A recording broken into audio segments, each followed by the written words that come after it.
Hello everybody and welcome back to Bachakoto Streams.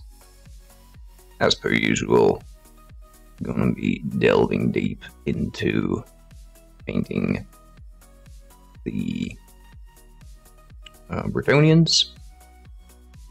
How are y'all doing? Anything of old, anything of new, anything at all. What's up guys? And a hearty welcome. I just need to fix the Spotify playlist thingy.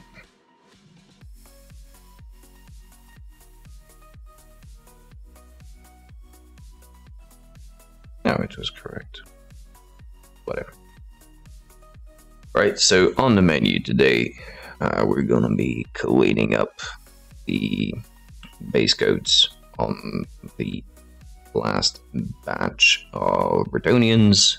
Coincidentally, they are all linemen, plus, of course,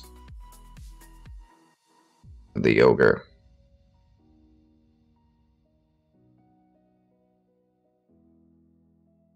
I think I have the white balance a little bit too high out there, so let's quickly amend that.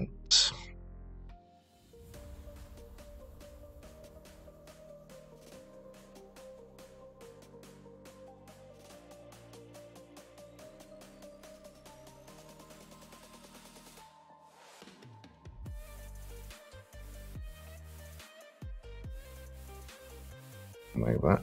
Should be okay.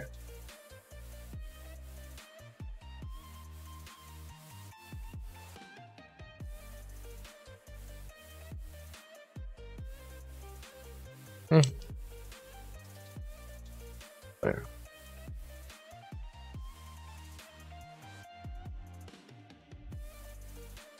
Okay, so let's get right down to business.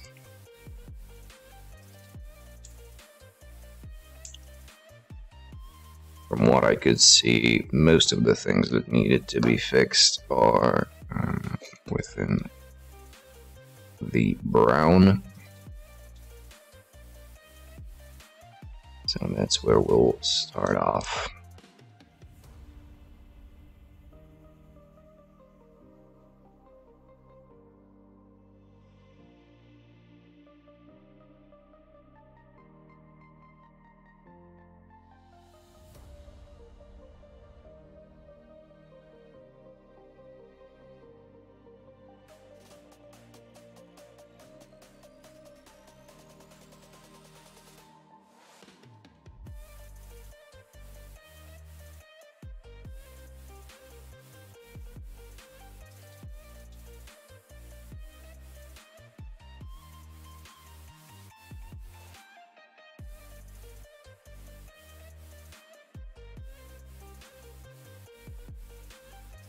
This brush was clean, but I've somehow managed to already stain it. I don't even know what with. I wouldn't necessarily even use it.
There actually isn't all that much to clean up.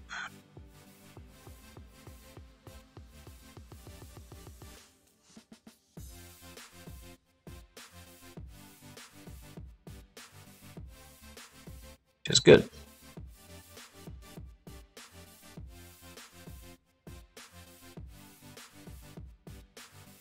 Hello, Harlequin. What's up?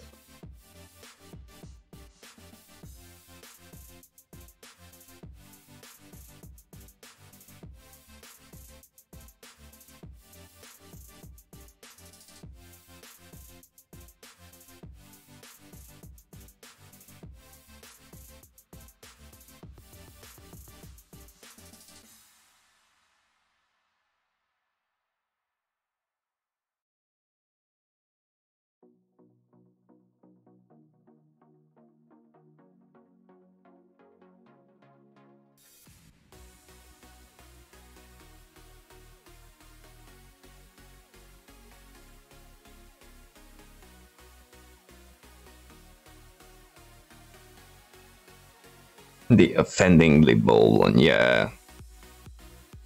Actually held off on painting his hair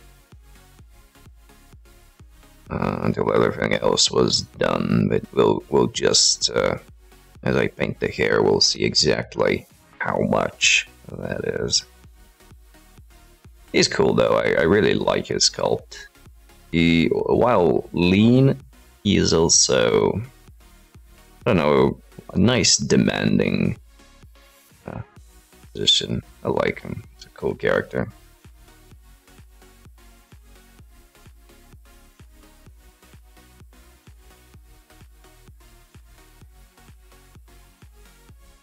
Right, so that is the brown done on him. Then flex I can give. Oh yeah, that's a good one.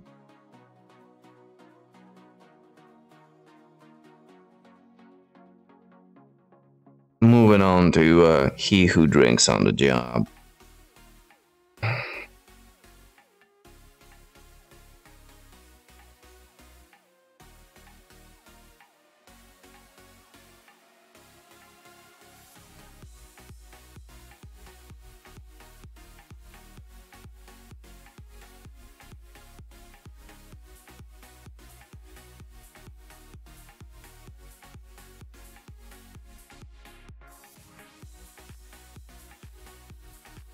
Hello, Zomcub, what's up? How's the middle of the week happening at your side?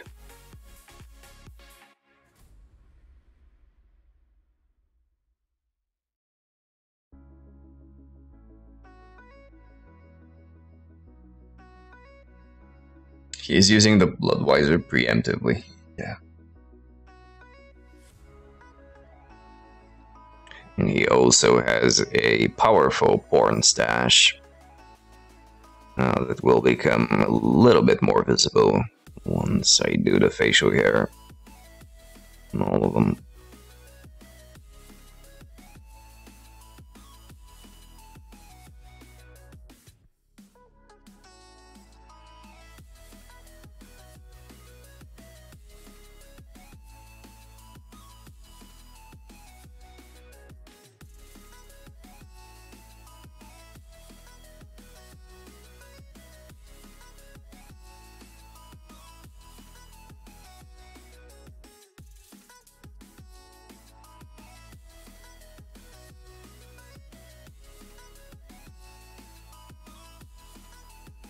Two more days of full lockdown, compulsory mask for one case. Oh man. Damn. It is a bit extreme though.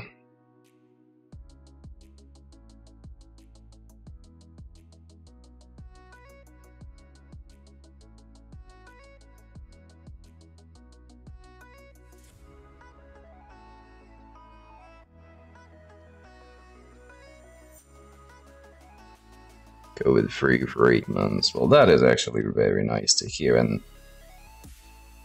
yeah, under those circumstances, going a bit extreme at the slightest signs while not pleasant, you can kind of guess that it makes sense on the side of regulations. As in, not that it's the best way to handle things, but you kind of can see their train of thought, right?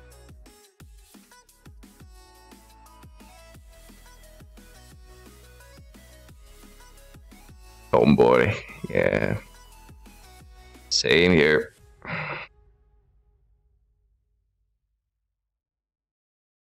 Did you manage to unwind after the Battlefield 5? I got you all riled up.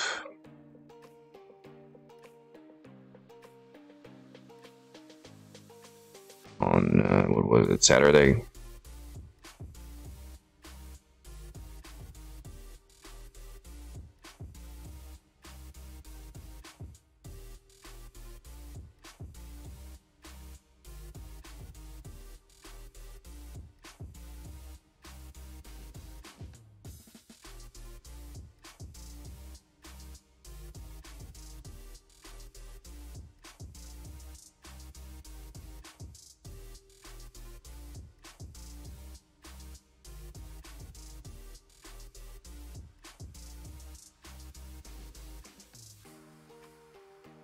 Netflix are, yeah, played since Asia servers are infected with cheats, and really sad since I'm a Battlefield fanboy. Well, which servers are you on now? Like, did you find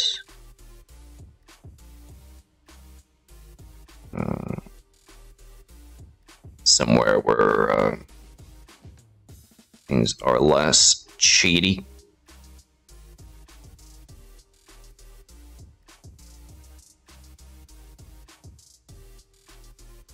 OCE in Asia. Are you paying the same? Oh, okay, fair enough.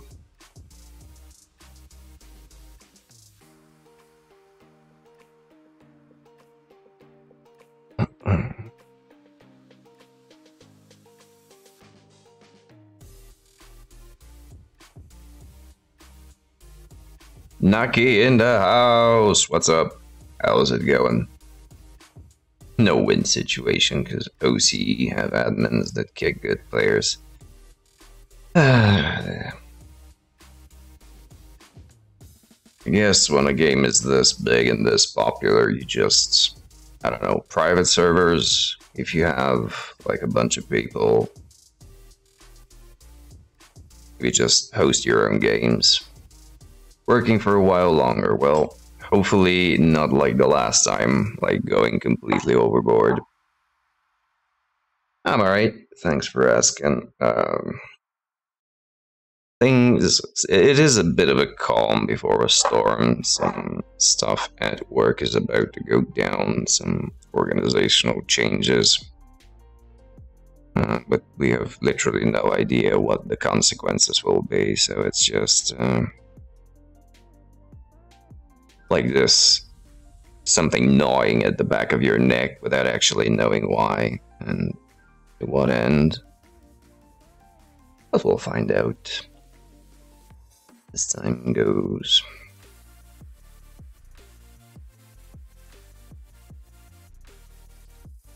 So Netflix announced a Pacific Rim anime, and that made me chuckle a little bit and reminded me of Street Fighter, the video game based on the movie that was based on a video game. It's kind of the same situation, I guess. It's an anime about a Western movie that's about the Eastern kaiju stuff. Yeah, full circle indeed. Oh, that announcement did get a bit of a chuckle out of me. Apart from that,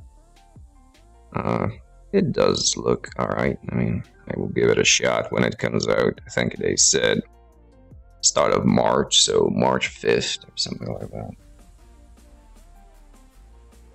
I'm glad to see that they are sort of learning to do the 3D shit a little bit better, because the first attempts were somewhat tragic. I would like them to move into less CG, but I understand that it is faster and cheaper to do, so I can't really hold it against them.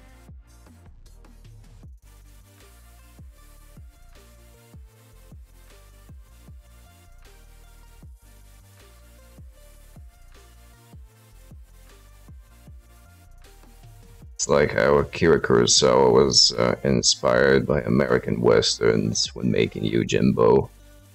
Italians were inspired by Yojimbo to make American westerns. Yeah. It's weird how things just, as you say, come full circle, and nobody remembers who was the first one to steal an idea and replicate it.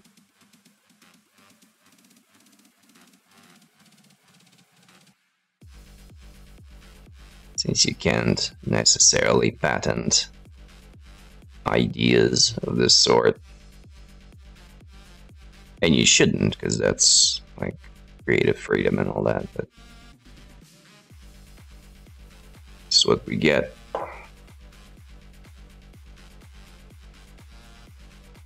How are things here? If you're wondering what the hell it is that I'm doing right now, I'm just touching up some of the base coats before I move into the washing stage for some of the surfaces. And just a few quick touch-ups here and there.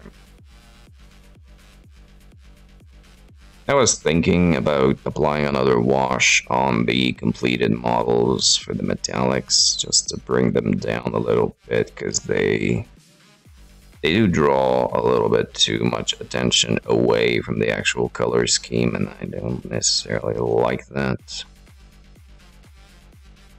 But I'll give it a little bit more thought before moving into action.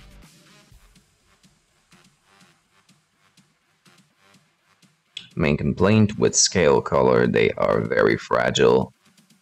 A lot touching up needed. Oh, you mean with rubbing up and rubbing out and stuff, yeah. This is the curse of all truly matte paints, right? Same thing with the clear coats and the varnishes. If it's matte, it's just rubbing in stuff indeed. Oh, come on, you know what I meant.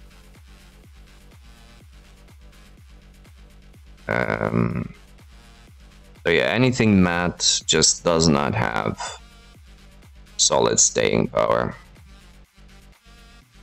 I wasn't even being low. Oh, well, I guess I was then.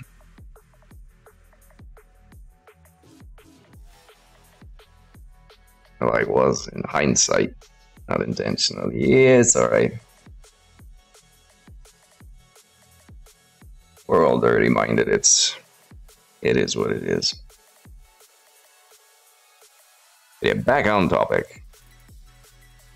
Matte things chip very easily. This is why when varnishing and you want to have a matte finish, you go over with a gloss or a clear coat. Damn it. Gloss or a semi-gloss. Same thing applies. But yeah, they do. Yeah.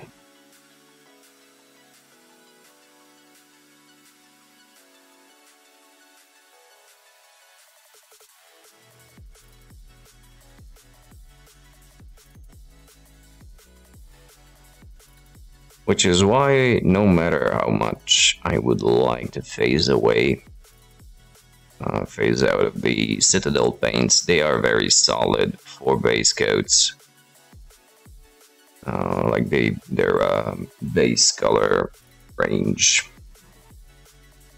The base stuff is pretty solid because it's A nice satin finish that is good for pretty much anything that you can put on it. Washes pull better without doing coffee stains, and glazing is better, layering is better on them. It makes things a little bit easier.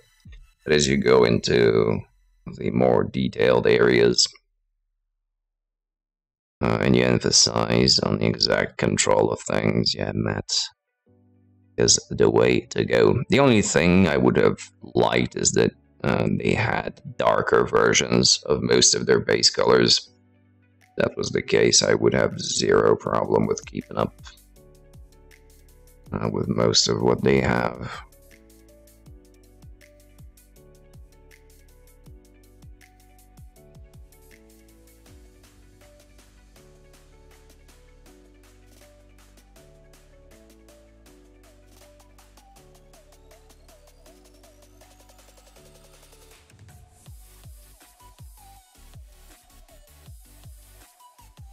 Becoming used to the matte finish and starting to get very distracted by the way even my Vallejo kind of glare. Oh yeah, absolutely. Yeah, I just mean as a base color, like the underlying coats.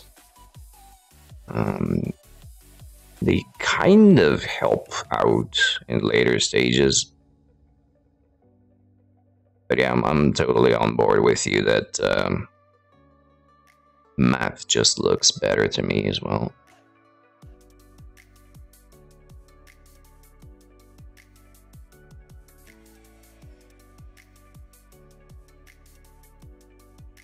And I'm really not the kind of person that's gonna sit down and start playing with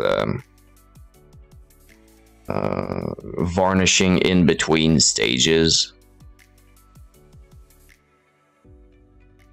If I want striking recess shading, I would stop, gloss varnish the model, wash it so that the wash only pulls into the recesses, and then wait for the gloss for the wash to dry, and then varnish with satin or whatever you want to work on and move on. That's just too much.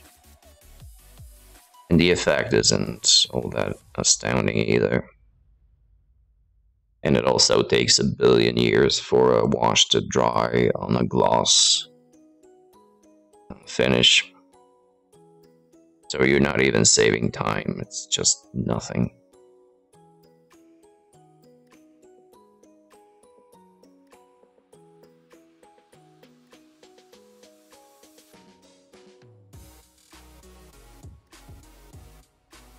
Okay, that is the last of those with the browns.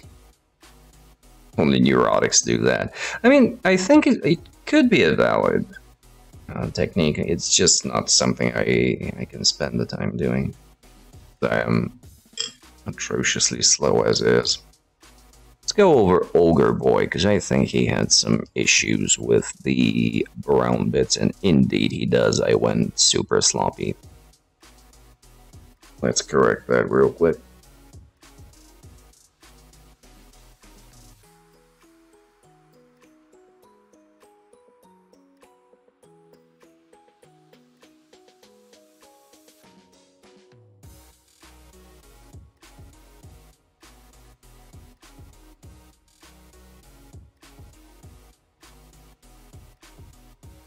I think it has value on vehicles and things like that, with very large flat surfaces where you really need low friction. Yeah, you're right.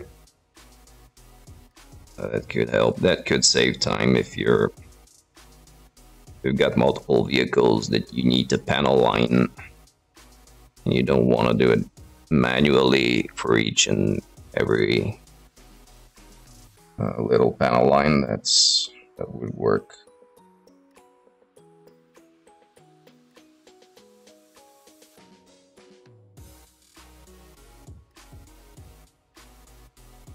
And yet, even then, you would still want to have your streaks of grime and whatnot at the weathering stage. So again, it is simply for the recess shading.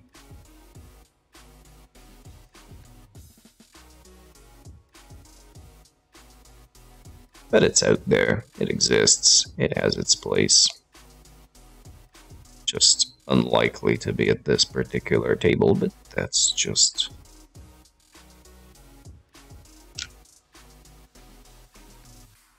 a detail.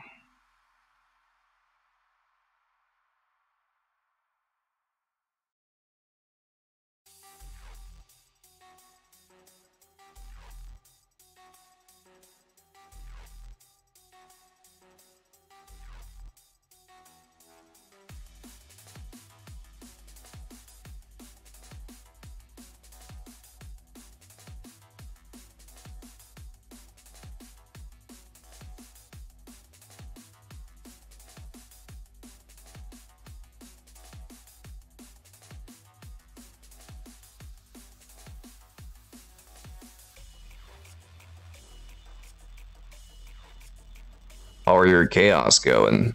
Any progress on them? Well, not your chaos, but you know what I mean. Your quote-unquote commission.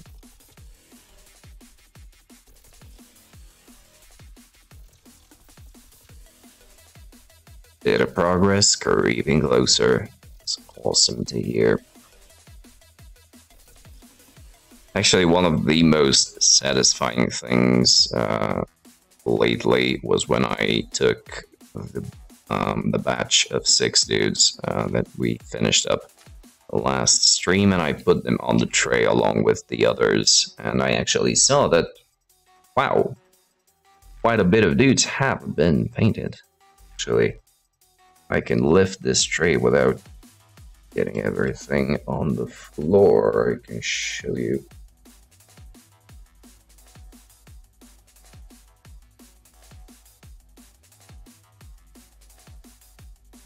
It does look sort of imposing from a distance. Because when you're batch painting, you don't really feel like anything is moving along. Thank you. It's just like the effect of having an army painted, right? Just when you see the things en masse, they look different. That's a real disadvantage of giving away everything you paint. I suppose so, yeah.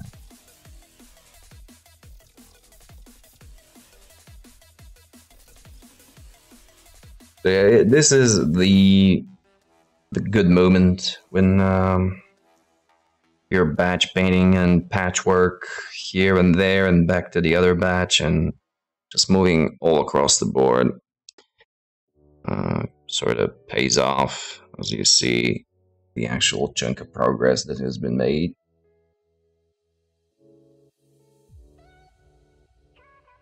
I look at my back catalog and it looks I've been incredibly lazy. It's not that.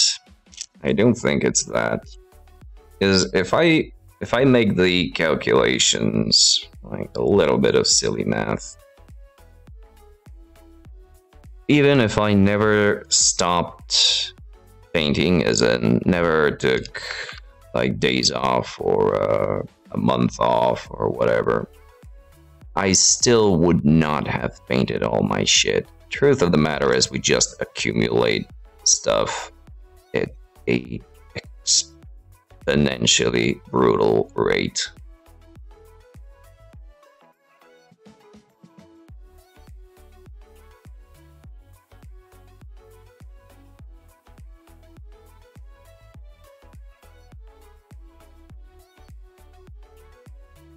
Which is why another thing that brought a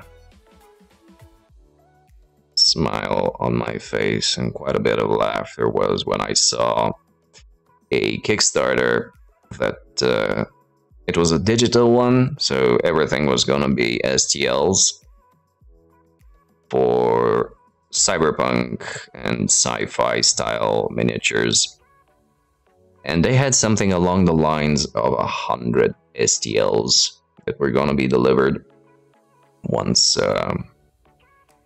if the Kickstarter was backed.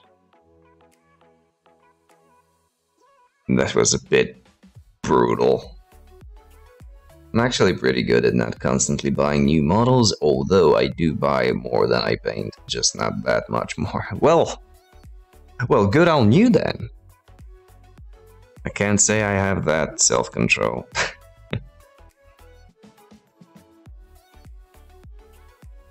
Yo, Saima, what's up?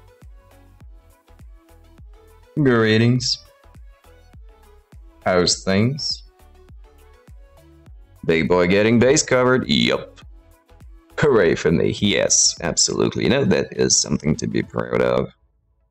Because it's very easy to slip into that rabbit hole and just wind up with a mountain of plastic, metal, pewter, resin, whatever, what have you. And with recent technological developments, STLs, which, although they don't take physical space, it's still something that's that I personally consider towards the pile of shame. Yeah, I'm actually just touching up the bases, the base colors, because I went a little too sloppy. I want to tidy him up before getting to the wash stage. What was I doing?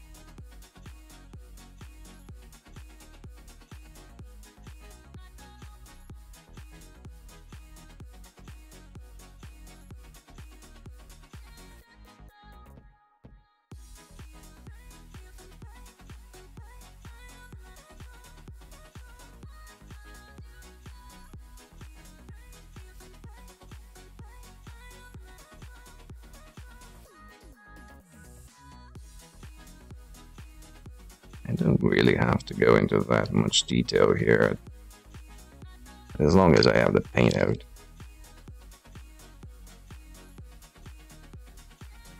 Doesn't ring a bell for the name.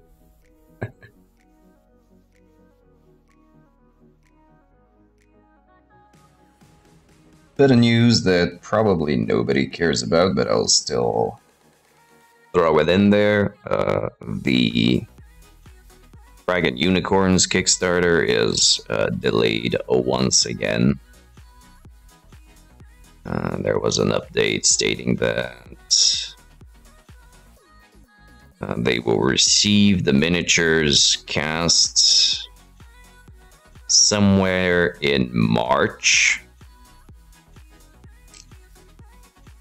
meaning that they wouldn't start shipping to backers before, I don't know, April-ish.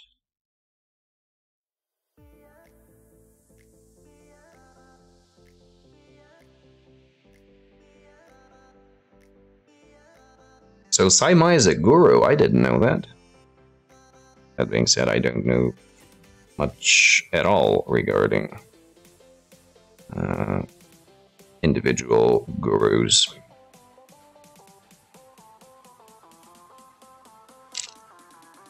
And that's really not saying much on my side.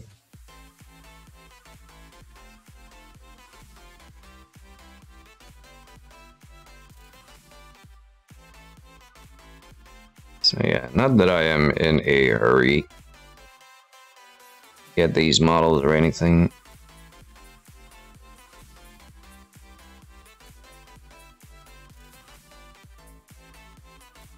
But I will always refer to the fact that they were extraordinarily optimistic with their initial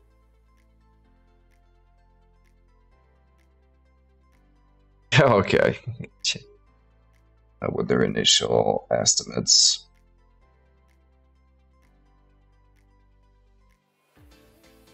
Like, so optimistic that even the backers didn't believe them. And yeah, it is getting to that point. Written the words together is a place, or a lake rather, in Finland. That's also a home to endangered ring seal. Oh, okay.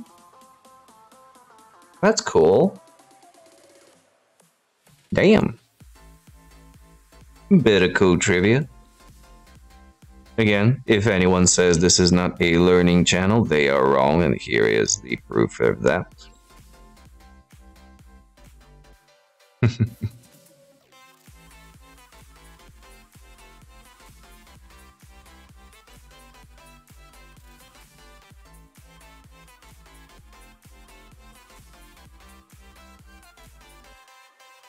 I think I'm getting too tied down with this ogre. I think I should leave him as a separate micro batch, as it were. So I'm literally starting to just screw around, and that's not productive. Type Psyma ringed seal. Have a look. They are cute. Okay, let's check it out, actually.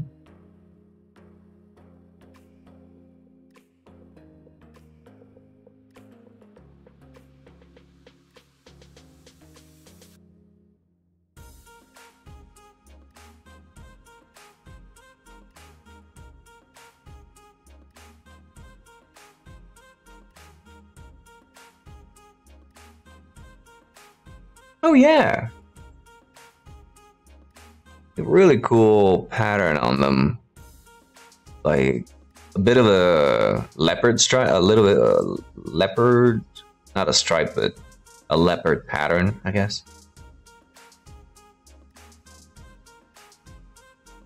Leopard-ish, so more like the contours. Very cool.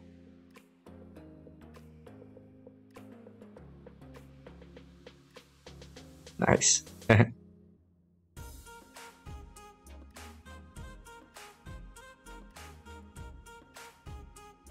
Alright, done with the brown. What's next on the agenda? They're like the wash coffee staining seal. Yes! A little bit.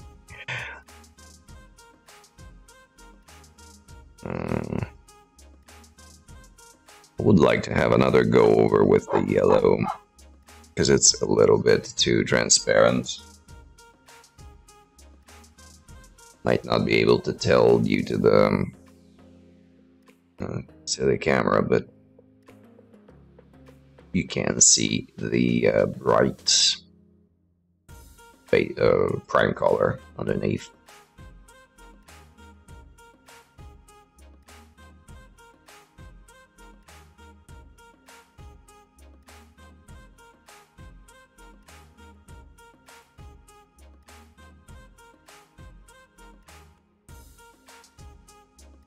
I'm not a seal clubber. Good to know. They're cute. They're not for clubbing.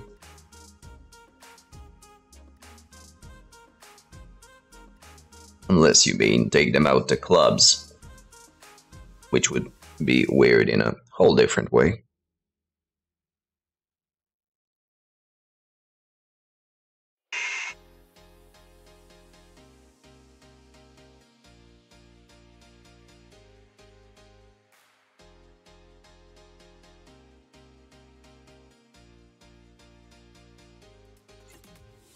Well, I did mention that they are endangered, so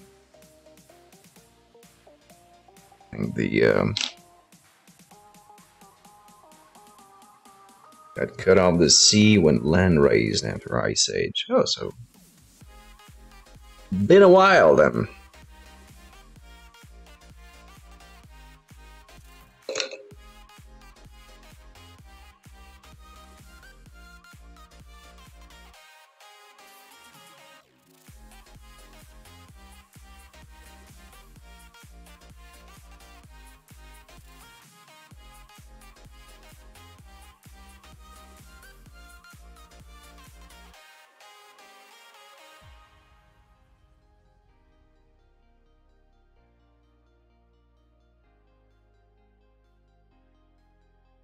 By the way, I have once again been playing around with the sound settings and some of the camera preferences, so if there is anything in particular that is unusually worse than usual, hell of a sentence, But yeah, you get the drift. Let me know. Believed for a long time that the Saima Ring Seal was competing with the commercial and recreational fishing industries, and there were bounties paid on them. Oh, damn, that's disgusting.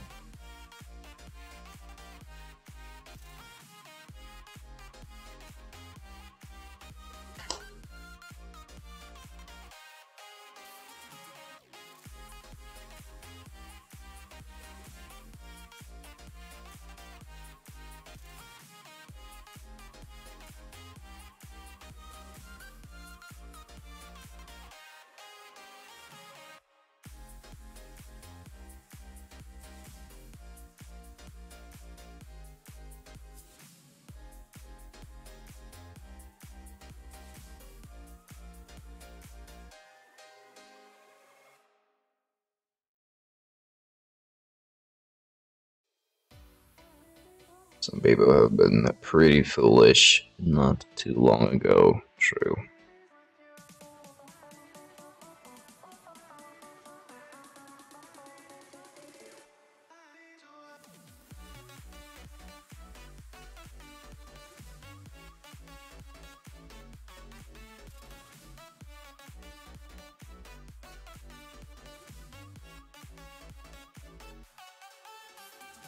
Only bounties I'm okay with are the ones placed on Chorfs in Rebel.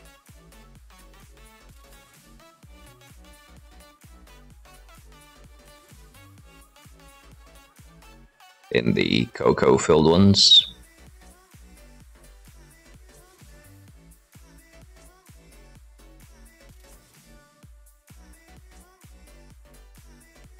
Did manage to work the priming and some zenithal with the airbrush. Nice!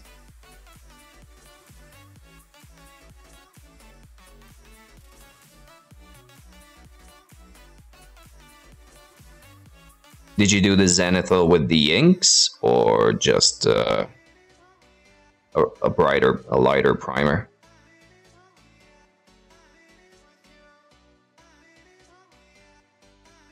The liquid X-Loy, okay.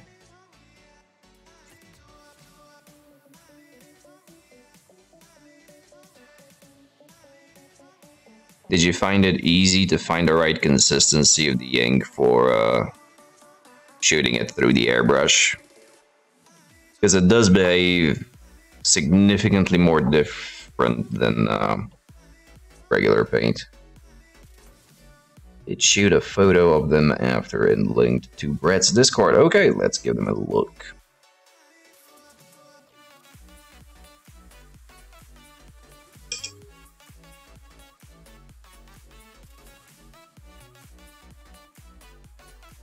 Where is that Bretonian propaganda?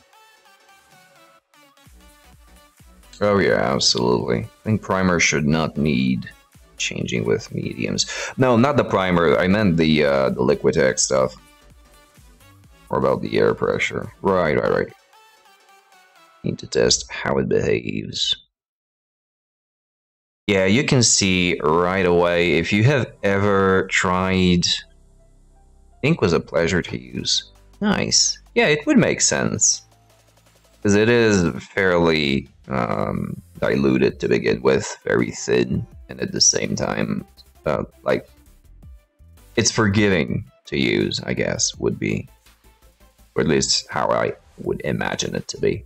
But yeah, you can see here, and anyone who has ever attempted to do zenithal priming with air cans, or even with white or even off-white colors, you would see just how much smoother they come on.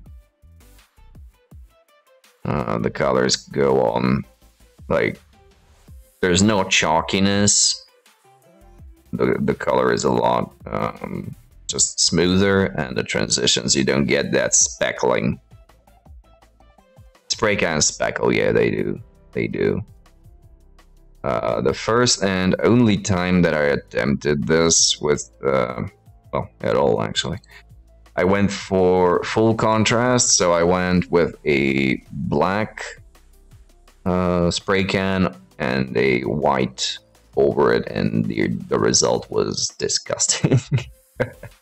So I actually haven't tried it since. But then again, the way I paint just isn't very conducive to zenithal priming. Nice. And yeah, this is how the so that should be a runner, a catcher, that is. Dark gray, yeah.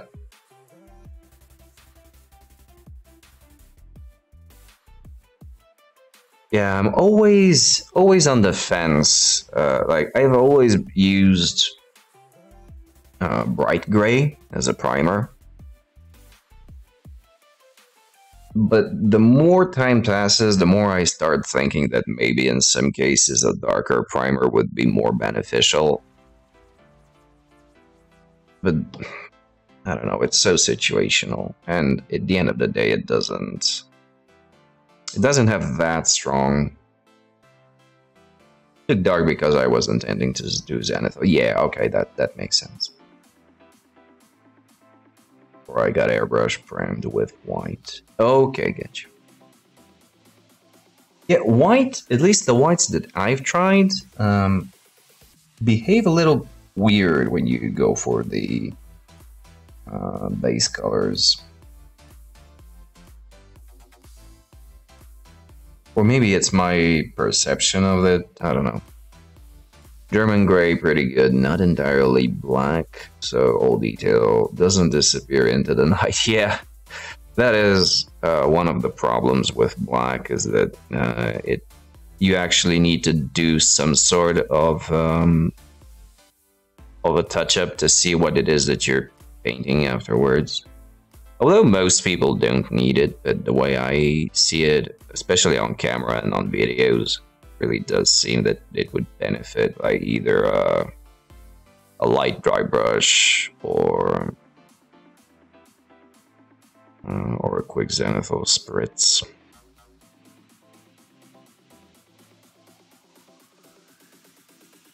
Suppose it's about the pigment being naturally dry. Properties of the inks help with that. Yeah. Definitely. Mark, hello. How's it going? Dark gray 70.994 is also an alternative to black. Oh, okay. Doing well. Good to hear. Is that a Vallejo color or just a standard color convention?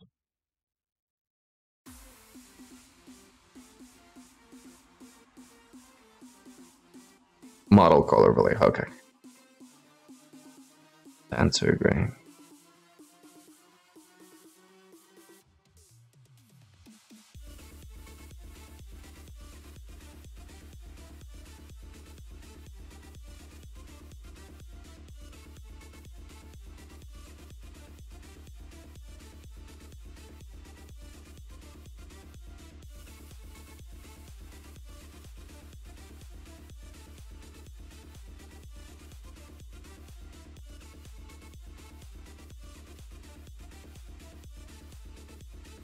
Oh, right.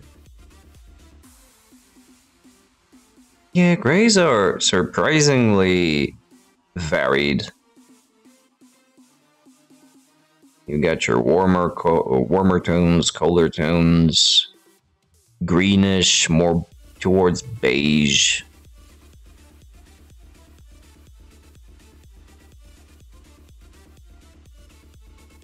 For such a dead color, it's surprisingly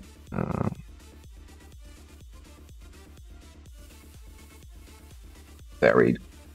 Yes.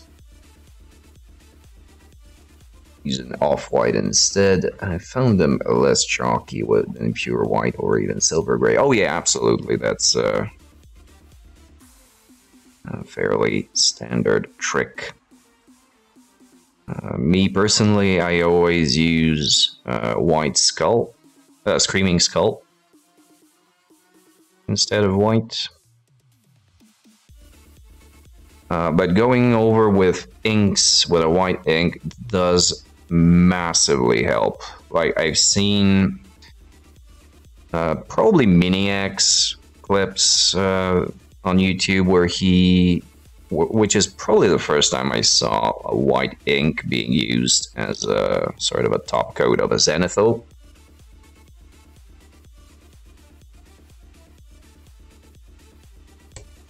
And the results really showed there.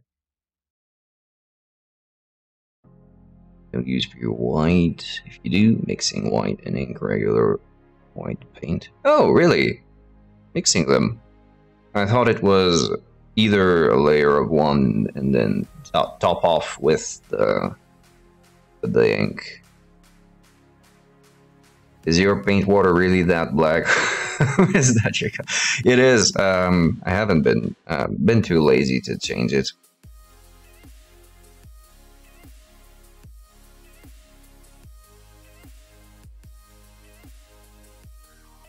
And I've been doing dark silver base coating. This guy, and he really stains things, but it's a great foundation color for gray metallics, silver metallics.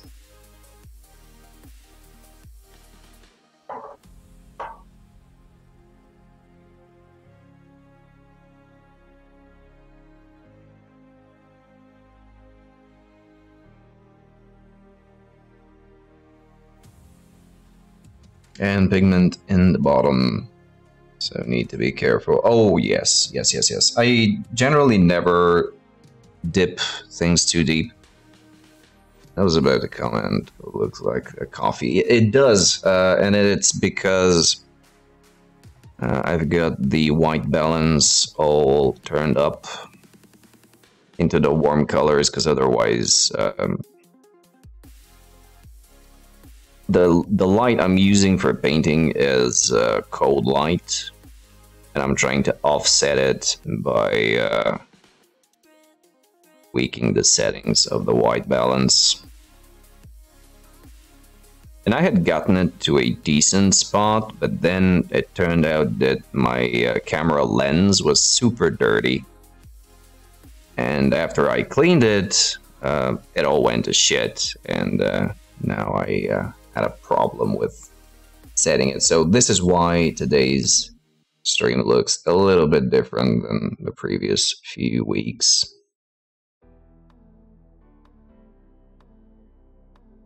But yeah, the cover on the lens was so dirty I couldn't actually see the lens. And that sort of triggered me to do a quick wipe.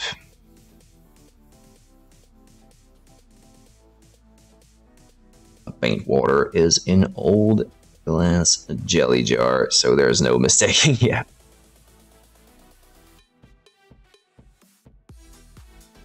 Yeah, gotta be honest, so far I haven't made the official inauguration in miniature painting by drinking paint water. And, you know, never say never and all that, but hasn't happened so far.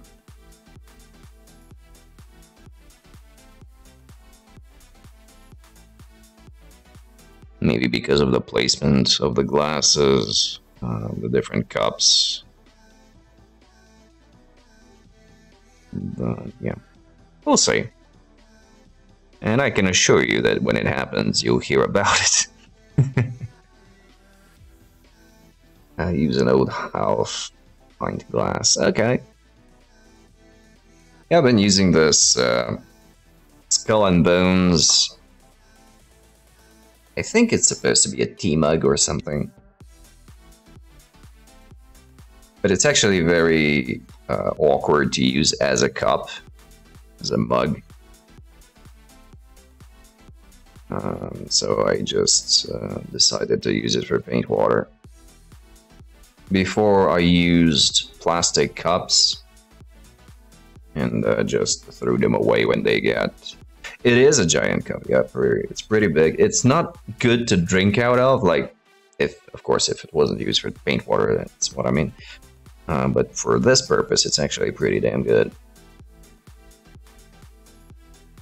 And it's, you know, skull and bones and all that, so it's got a little bit of character to that, although it's fairly obfuscated by the angle of the camera, so doesn't really help much there, but that was one of the reasons I picked it. Well, it was actually gifted to me a long time ago.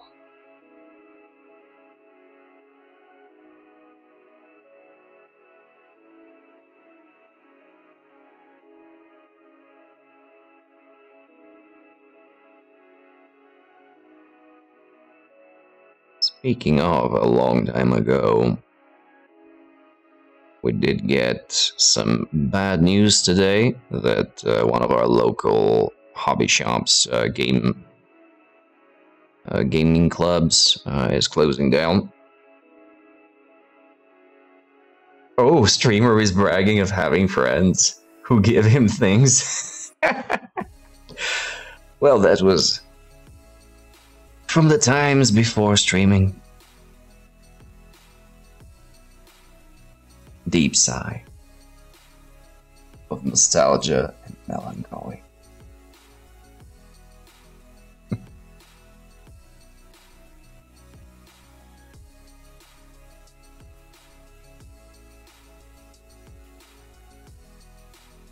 So yeah, sadly we are with one local game store, alas.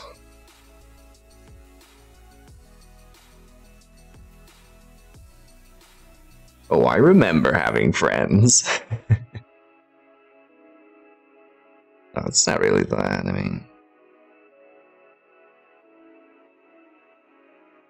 You saw, if you saw the Saturday stream, Clawpalmer is always Clawpalmer and Harlequin are the main social and game-related contacts that I have, so... We chillin'.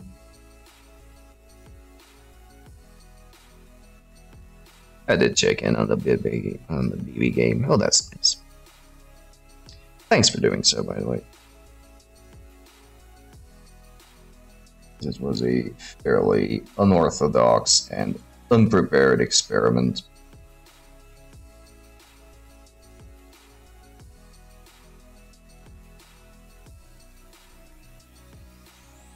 Bunch of locos are going to drop on Discord shortly. Oh, cool. Anything in particular to do, or just hang out?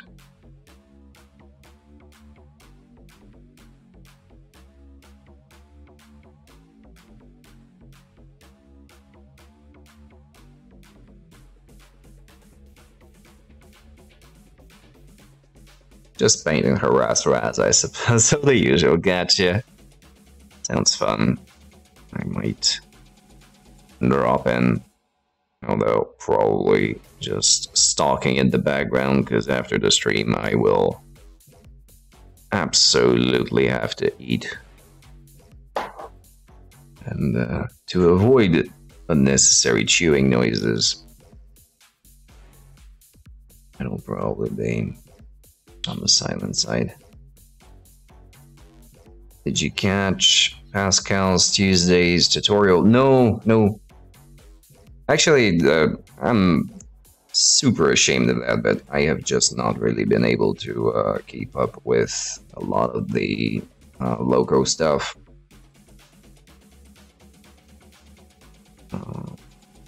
And that's on me, but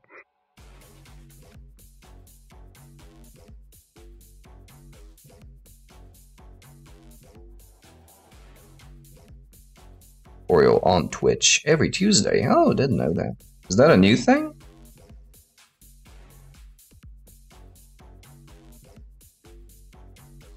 I did catch one of his streams lately, recently, but he was just painting his own stuff, I think. It wasn't a teaching specific stream. Maybe. Work done. Nice. Congratulations. Let the chilling begin.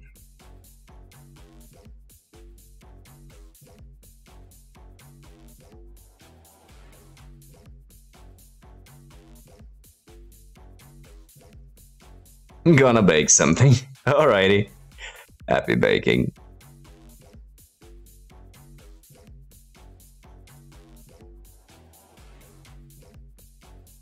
May it smell and taste yummy.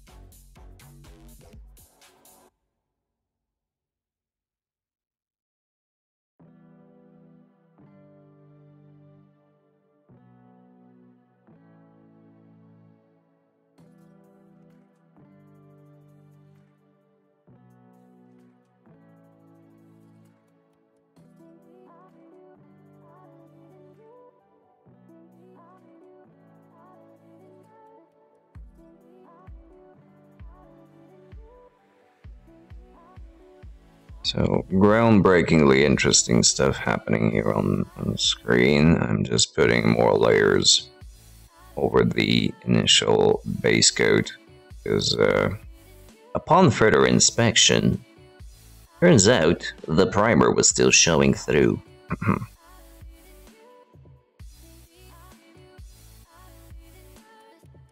I decided to go over it real quickly. Just add a little bit more yellow. However, the just quickly part, in the context of me painting, it's probably going to end up eating the whole stream away.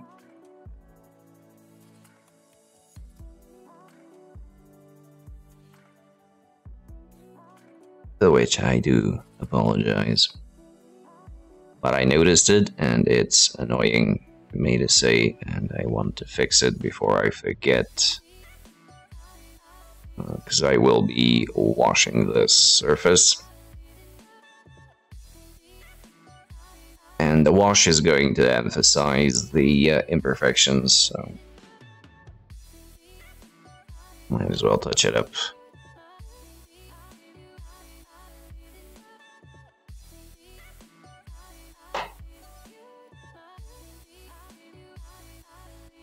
Working on this. Oh, we got a bot. Harlequin? Would you do the honors if you're around? Or should I lay down the hammer of abandoning? Working on this Chica currently. Who that? Who that Chica? Oh, she nice. Just ban that crappy bot. Yeah, but Harlequin enjoys wielding the ban hammer, so I'm gonna give him a few moments. He's around to exercise his power of authority. Oh, she's lovely. Yeah, we looked at her last time, but not in this much detail. You did say that you 3D printed her. Looking nice. I see that, I don't know if it's just me, right? But this tone of... Yeah, I got some paint lift off. Oh, sorry to hear that, but I was going to comment here on the bottom of the jaw. This is very reminiscent of Raz's general skin tone shadows. Like, did you have that in mind when you were doing it, or did it just so happen to be?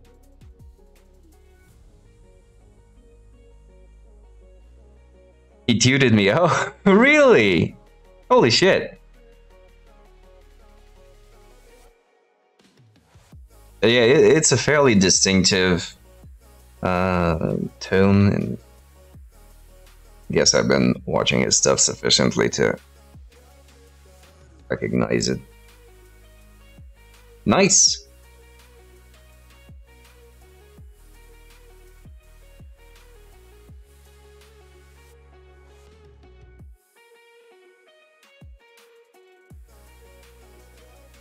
did more on the shoulder pad. Let's see.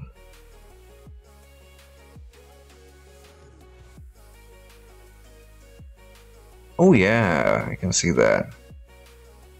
Yeah, that's actually kind of the overall tone that I'm going for these guys. My brain is starting to shut off. Fucking Bretonnians. The Bretonnians.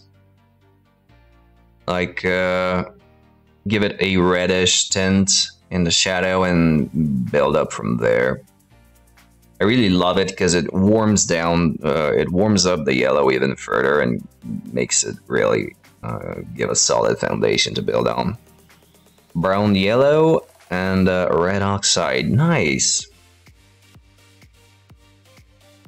You do get a similar result with just Reikland Flesh Shade over it, but if you don't want to wash and just build things up, yeah, absolutely.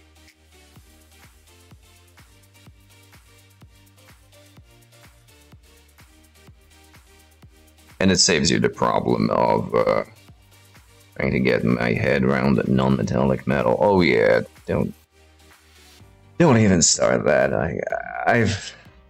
It's just pain, I guess. It's a sore spot. I think for most people it is, until they get it.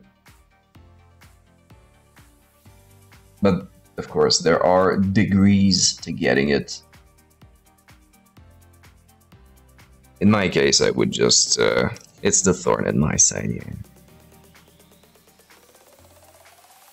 Because you have these, like, simple, basic level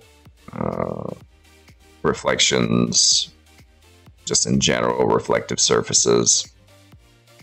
And that's pretty much where I want to be, to get a solid foundation on that. And then there's stuff where you start considering secondary, tertiary, and so on reflections of reflections within reflections, and color tinting and all that. It's one hell of a rabbit hole to go down. Sky and Earth, exactly, as well.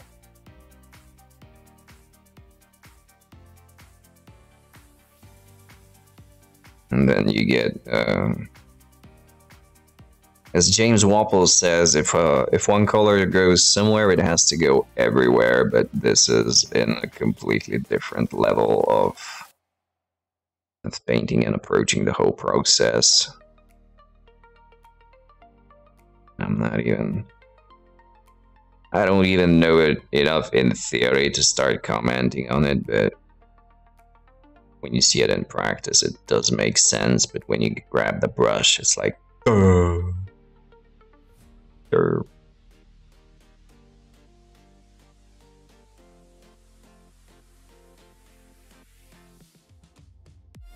yeah, that would be a level of proficiency that I'm not even aiming for, not even in theory.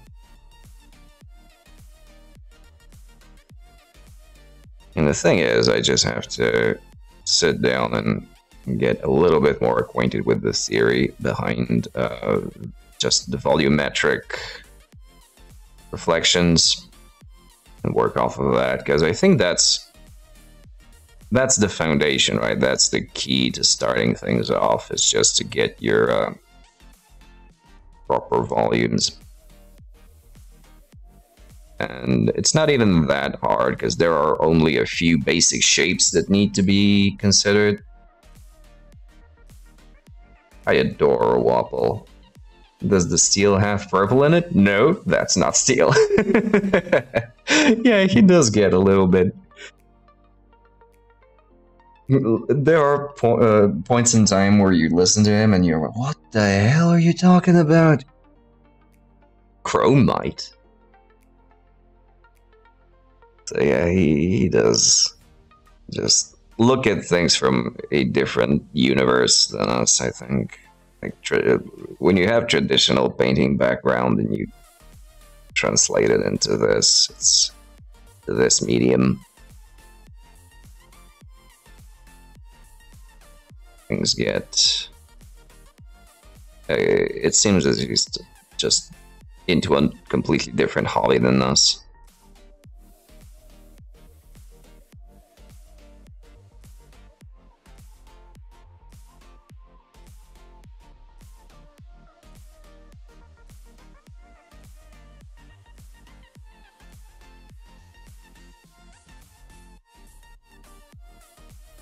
Watching his process for the first time was an experience. Oh, definitely. And then again, most notably the speed as well.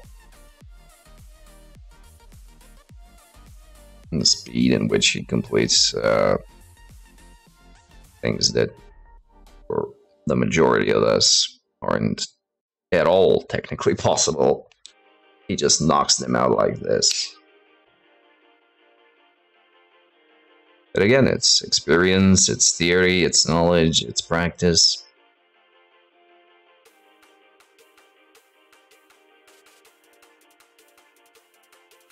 Holy shit, yeah. Oh, and Vince, yeah, Vince, of course, always also being another person that plows through projects.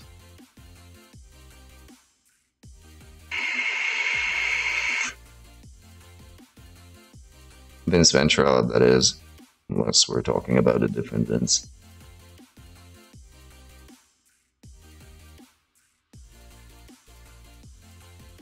Coincidentally, I haven't watched a lot of his stuff, and I know that he has a very exhaustive list of tutorials on YouTube, and I really should pay a little bit more attention there, but haven't gotten around to it. I guess I just found out about him comparatively late to other painters. Yeah, it's very, very particular and very topical. Like, if you want a particular type of yellow for a particular type of cloth or whatever, it's very like segregated types of tutorials. And in general, I like to watch more freeform, more long format painting stuff.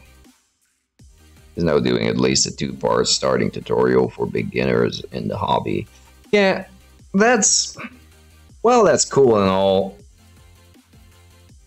At this point, there are about 1 billion of those, and unless you can actually bring some new light to the matter that's been, at this point, driven into the ground, I don't know if that'll bring a lot of positives.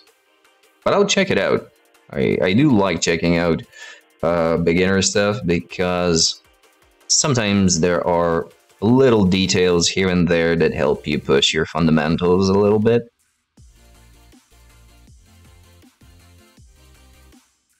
Yeah, we'll definitely check it out. Yeah, Mini Wargaming J, well, he's no longer part of Mini Wargaming, but you know who I mean.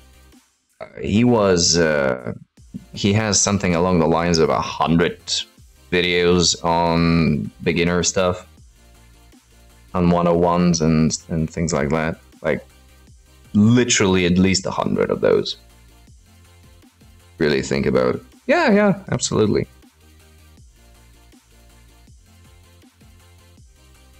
And again, I just in general haven't been doing that much of it lately. Been doing more painting as opposed to watching and learning and participating in stuff.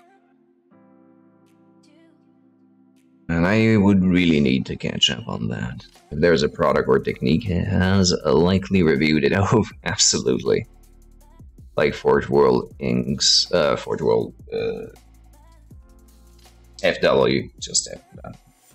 I call them the Dollarowny inks.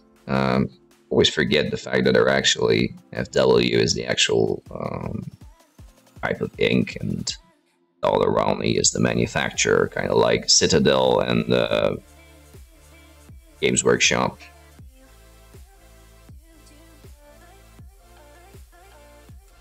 So it takes a little time for the old cogs to spin, and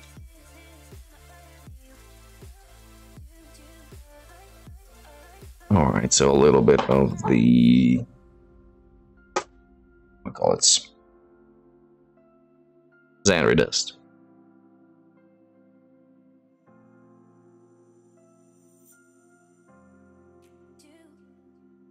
Touch up on the heights.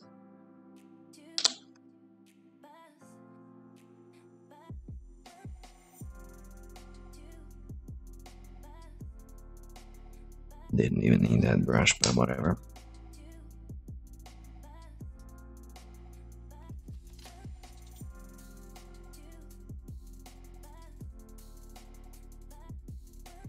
Where did I see that? Spot here.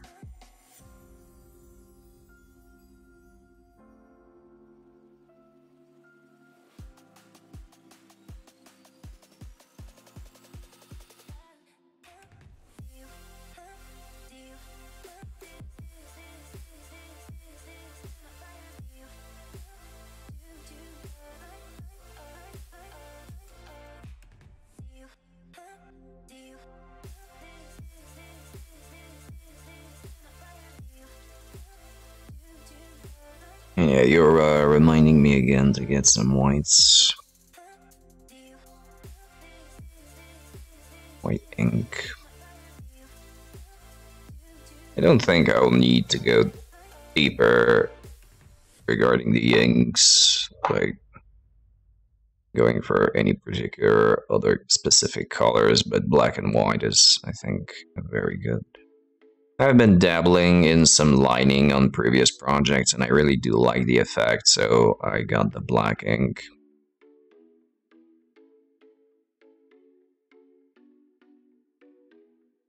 Haven't done a lot of, or any lining here, just because, well, really isn't that much to be benefited on these models from lining.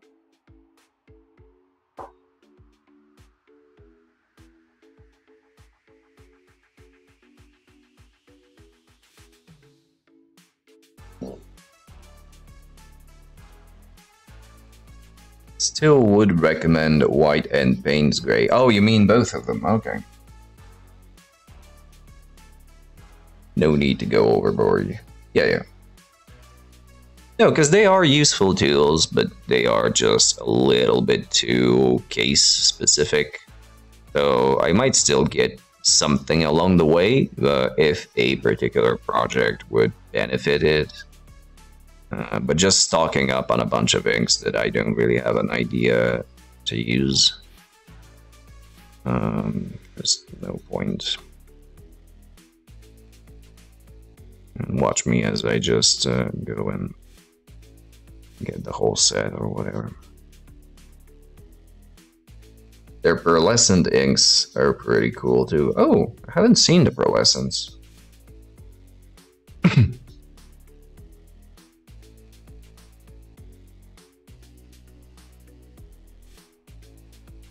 I tried to be as much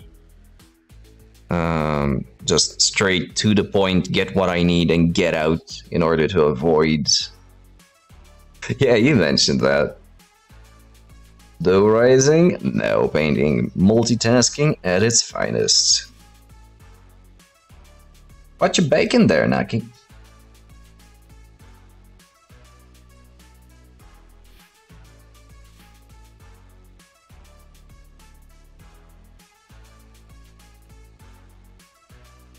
Wheat bread, oh, okay. Do you have a special bread maker, or just put it in a regular oven?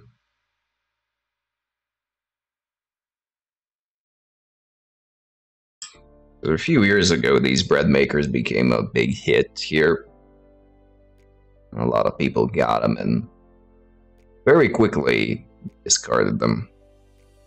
I do flatbread. Oh, gotcha. Okay, fair enough.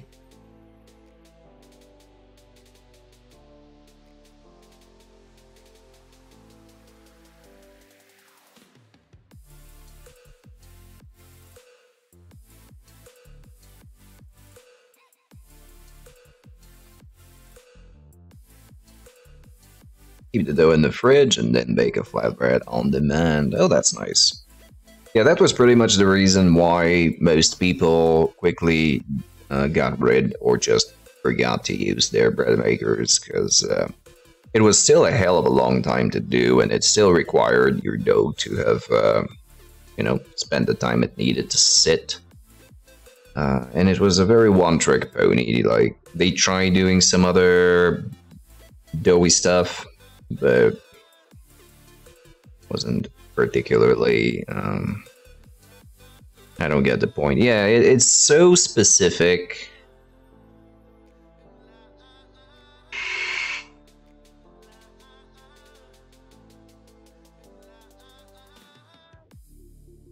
It's like a rice cooker, but then again, the rice cooker is something that does get a lot of use. There was a time where I existed mostly on rice, so I can see the use of that, but the bread maker doesn't really help things along that much. And you get these little chunky bricks of bread that weren't necessarily good to, in terms of portion. Too big for one person, too small for two. But we've all been there. My wow, here's a lot of rice. Yeah, absolutely.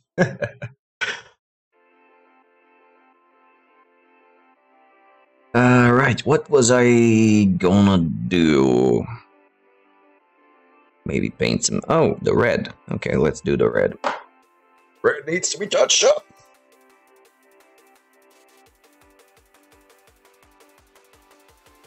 But I'll get rid of this brush so I don't get distracted by it.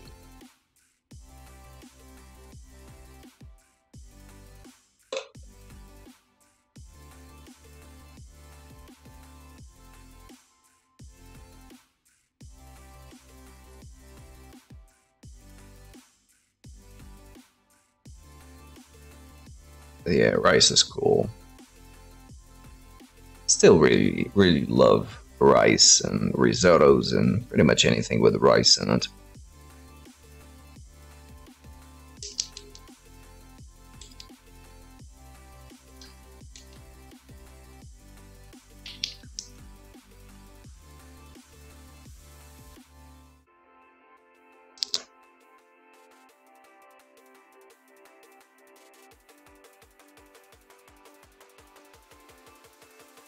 Does my voice keep cutting out like it usually does, or is it a little bit more stable this time around?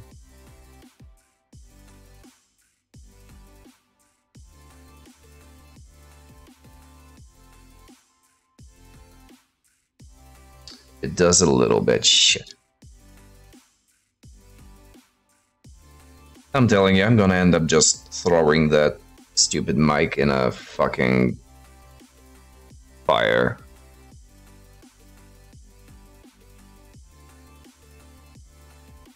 Now I have to buy more inks. Do you tend to use inks in your stuff?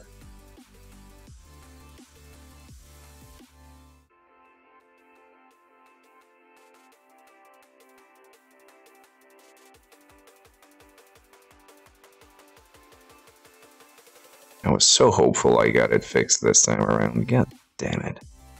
It's really pissing me off.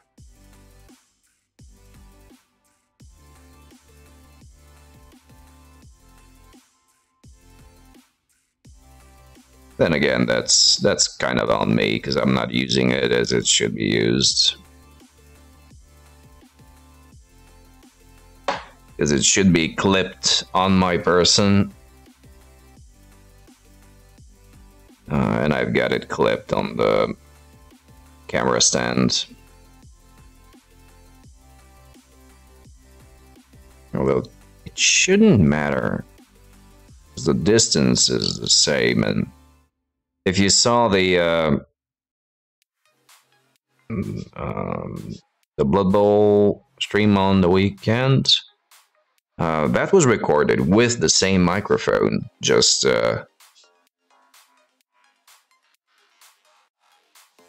dangling in the air. Not so much on miniatures aside, getting a kick of the black and the shadows. Yeah, lining, that's solid. But it's used for coloring terrain materials. Oh, okay. Haven't thought of that use.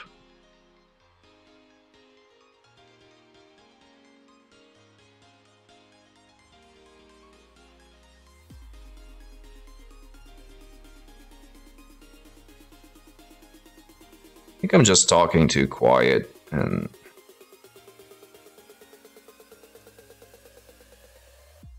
doesn't pick up. Should get an ASMR mic.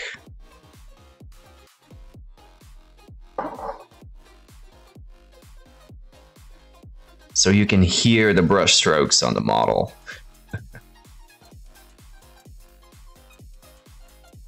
Wonder if that'll get anyone off.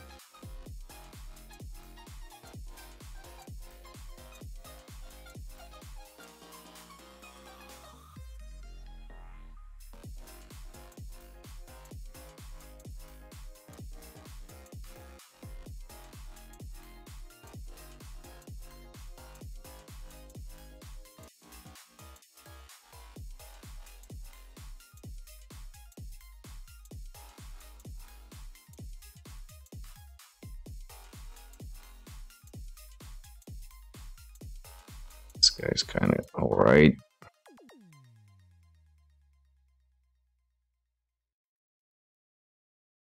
Oh, isn't that just the next level? Well, I am looking for a gimmick.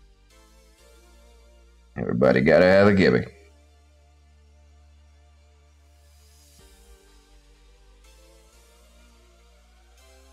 See, every brush stroke is nothing. You need to hear it.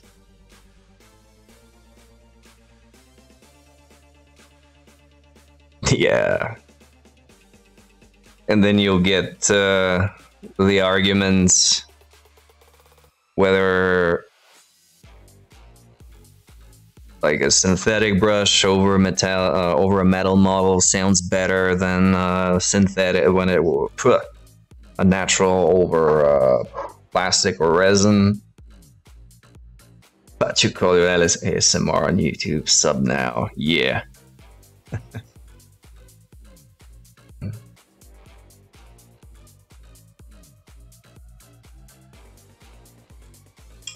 Would be groundbreaking.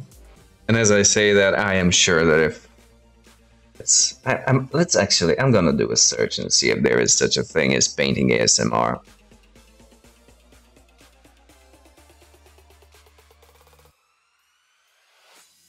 Because the internet is just too big to have a gaping hole like this.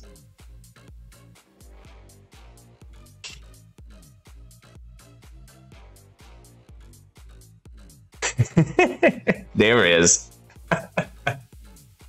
There absolutely is. Oh dear God. Not mini painting, mind you, but painting nonetheless. There is making paint ASMR. Like the pull on the brushes. Yeah, something like that. I do think I can tell the difference between the feel between painting on super matte and setting. Oh yeah, that's true. Yeah, because the matte is, no matter how good the paint and the medium in it is going to have a tiny bit of a grainier finish to it. So yeah, if you're really gently stroking for like very thin glazing and stuff, you would get the difference. Yeah. Palette knife painting ASMR. Making paint. Bob Ross, naturally. Gently stroking. Oh, yeah, well. It does slip out, doesn't it? Mixing paint ASMR. Yeah, so absolutely. It is a territory that the internet has explored. It would have not been as pioneering as I would have hoped. Oh well.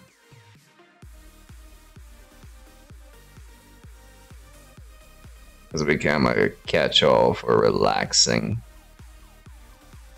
To an extent, but I would argue that percentages of people that are actually listening to it for relaxing purposes is not as high as you'd think.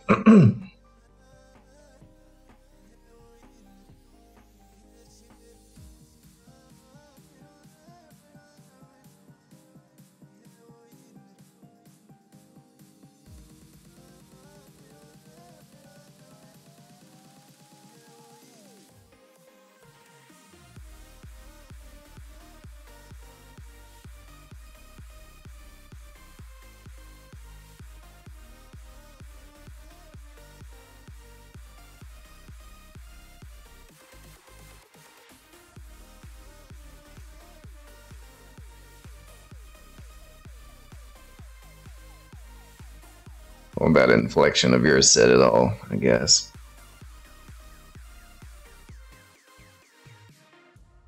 Right.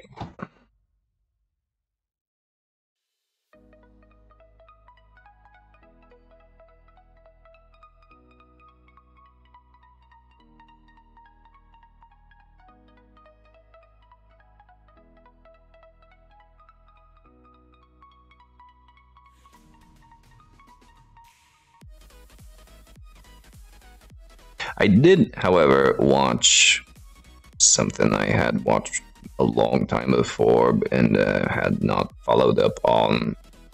And that is the dude also known as Michael Cthulhu. The guy that makes the big heavy swords. Used to watch him a lot, but then things got a little bit too samey, so I got away from it, but he did have some new stuff, so I checked him out, and yep, still interesting. There's something about metalworking that I find really appealing. And daunting at the same time. Michael Cthulhu. Let me give you a link to his channel if you haven't heard of him or seen him. He's a really cool Irish guy. Kind of looks like a dwarven blacksmith a little bit.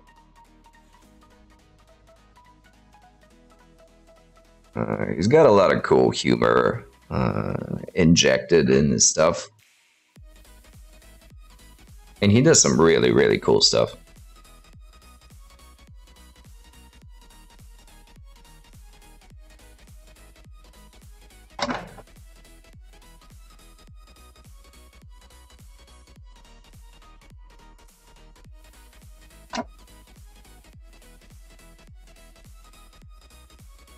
There you go.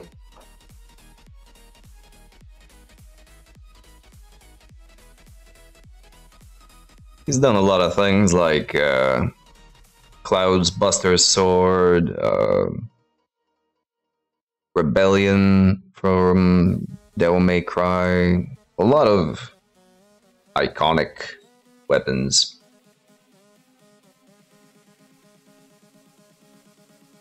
And more often than not, he is making them humongous. Very unwieldy.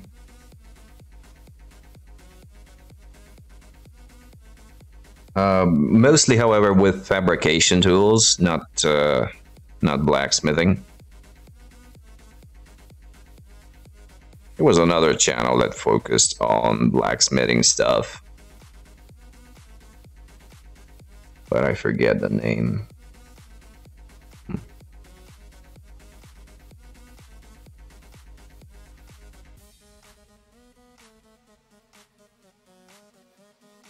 That's a completely... the reason that I remember that, to bring it up, is it has some sort of an ASMR quality to it, but it's very different, because the sounds you hear are mostly from angle grinders and filing and welding, things you don't necessarily associate with relaxing. but it definitely has an effect, like, and a positive one at that. I watch a lot of machining to fall asleep. Yeah, something along those lines. It's still somehow, while being a fairly screeching, high-pitched sound, there's something about it that's comforting. Blades, mills, yeah, exactly. Yep. And also, like I said, that dude whose channel I linked, YouTube channel that is, pretty much exclusively does that with a little bit of commenting and stuff. So you might actually like him if you haven't checked him out so far. Yeah, write it down as a recommendation for me, as much as that would mean anything.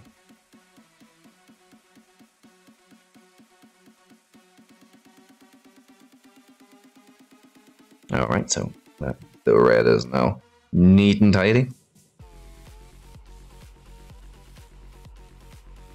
And we can go and work on some other minuscule detail that would take an inordinate amount of time to complete, such as facial hair. And I am going to be extremely, I do mean extremely, unimaginative, and I'm just going to make everything gray. Everyone has gray hair, gray mustaches, gray beards. Just not going to bother.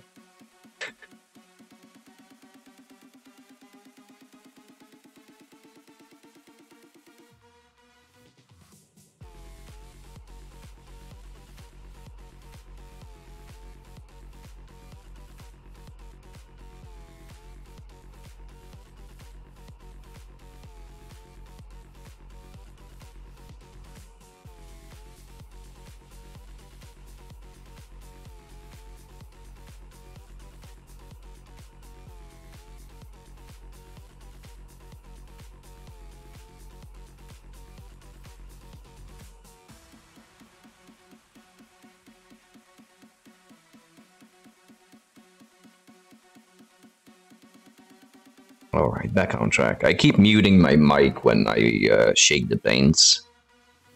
For whatever reason, I've increased the sensitivity, and now it picks up too much noise.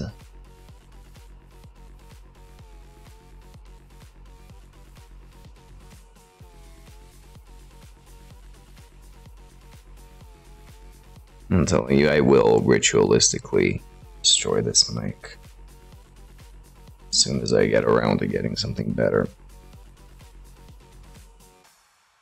But then I have to get another arm to mount it on. And I don't really have room here for another mounting arm. It's gonna be a thing.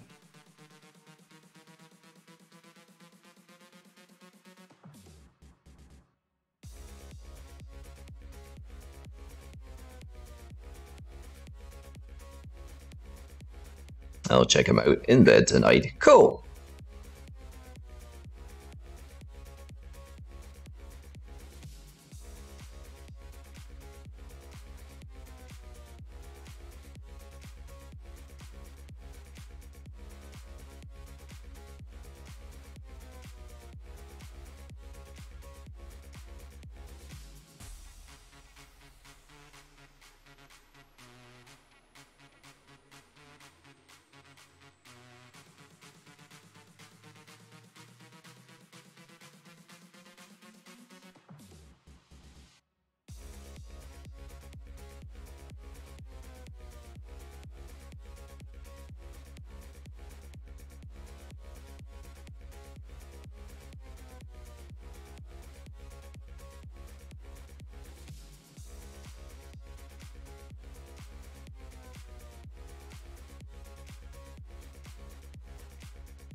Apologies for the camera shaking.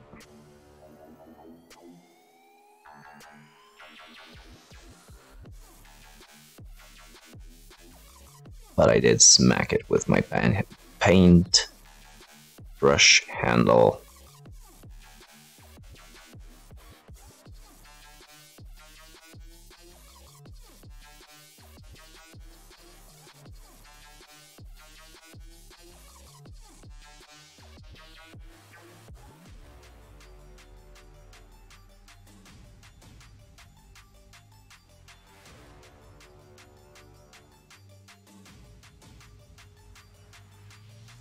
It's a bit tedious to do.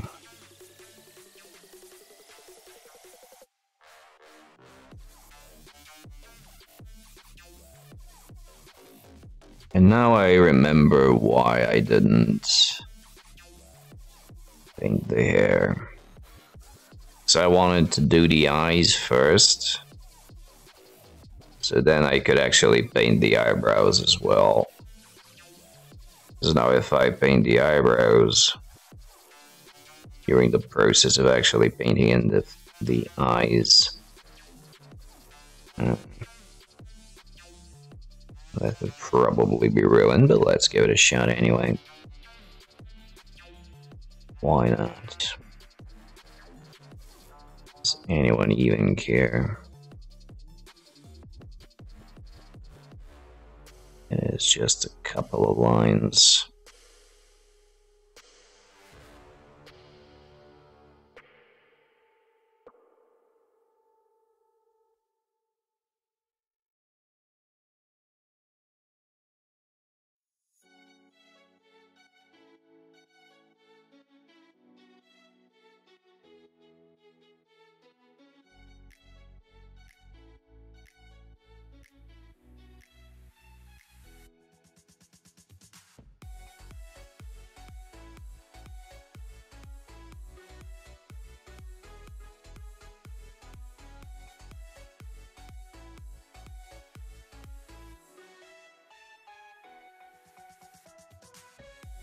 Not a great fan of this gray.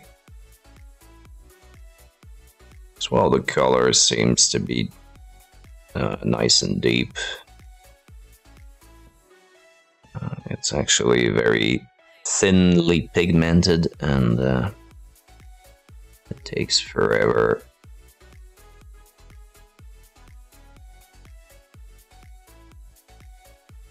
Cover up, and when you're doing...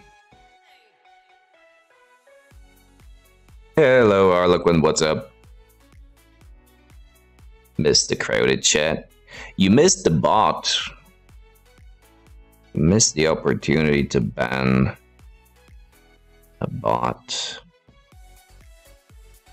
A shame.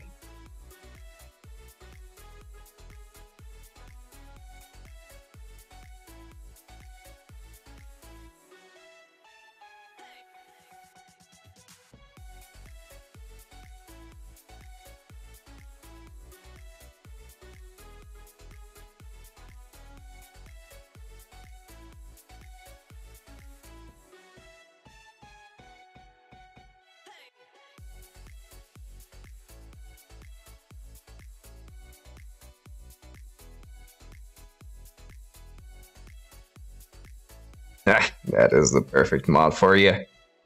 No work for him when he's around. Yeah. I suppose that's a certain way of looking at it, yeah.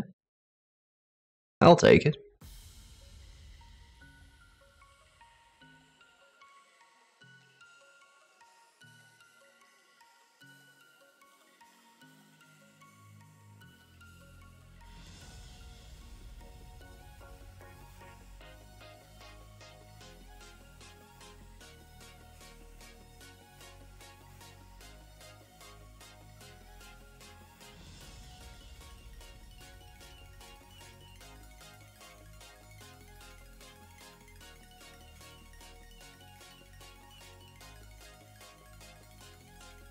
Our Blood Bowl team captain, just wrote to complain a little bit that his Necro team in OCC is going to have to be facing almost exclusively Chaos, Nurgle, and what was it?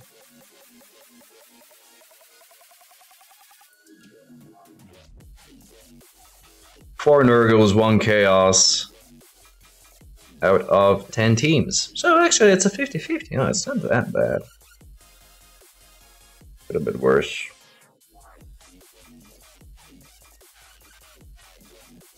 Still though, it's gonna be bloody.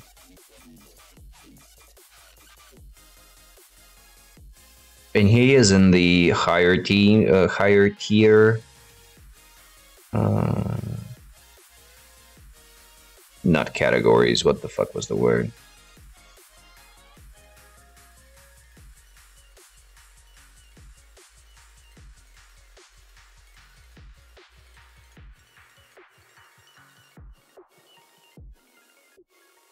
Not gonna get it.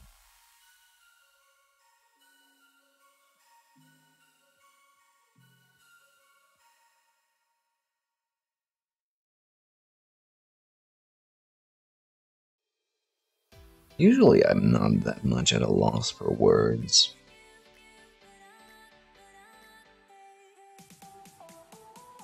Higher tier group.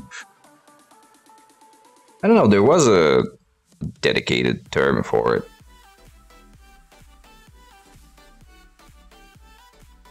Like the ones in Rebel, like 4F and 5B.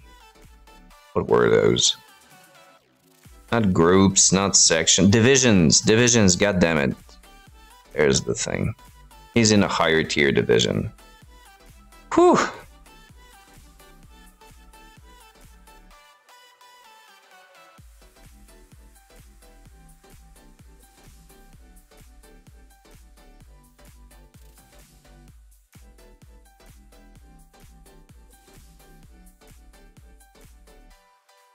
My job really isn't having a positive effect on my vocabulary.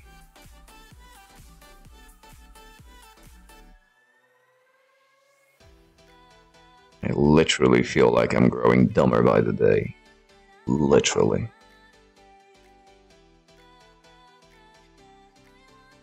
Does this guy have a mustache? I think he does. Well, who am I to deny you a mustache then?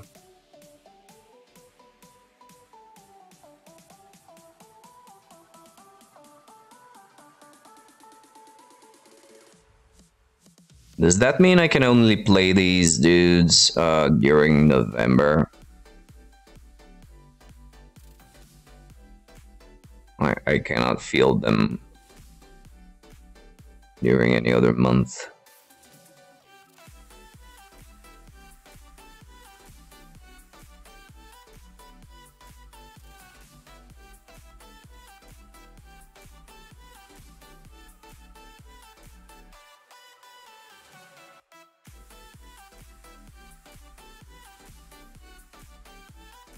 There was a miniatures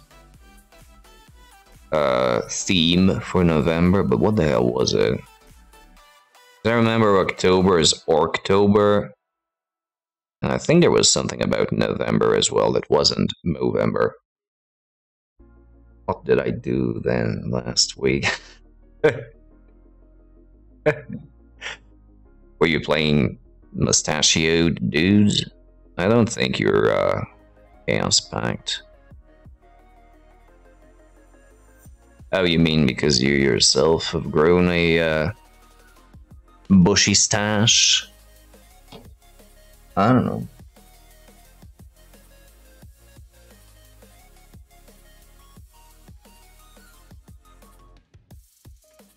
Maybe that'll be FAQ'd in the next errata.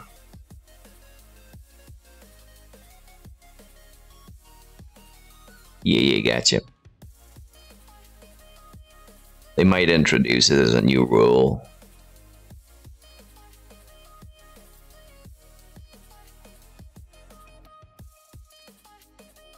Because there have been games before that determine the order of play by who most recently had his birthday or something like that. There have been games like that along, so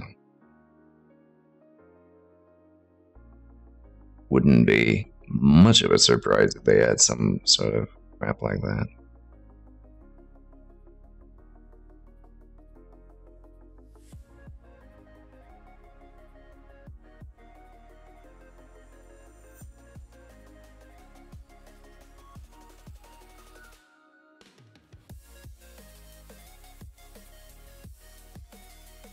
With that being said, I wonder if we should home rule something about the league regarding visiting and at-home teams, because that's something we really don't use in our team, in our league, when we play.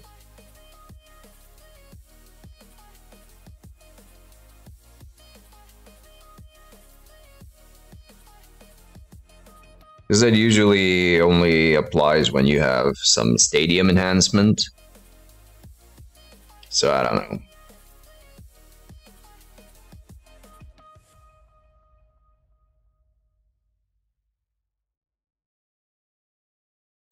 Who will go first on the main board game? Yeah, exactly.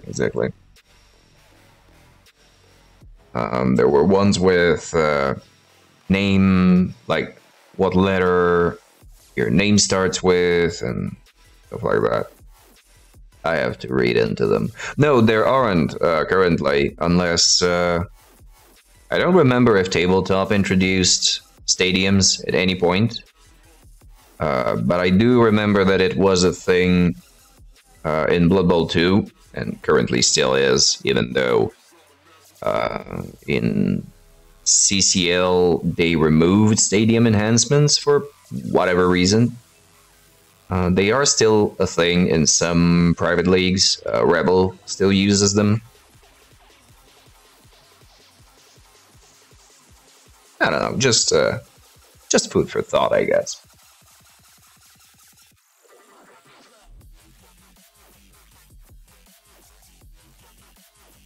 Living Rulebook 6, there were stadiums. Oh, okay, so there you go.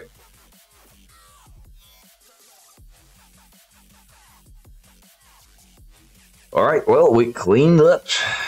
And, oh no, there was a little bit of flesh. To patch up real quick.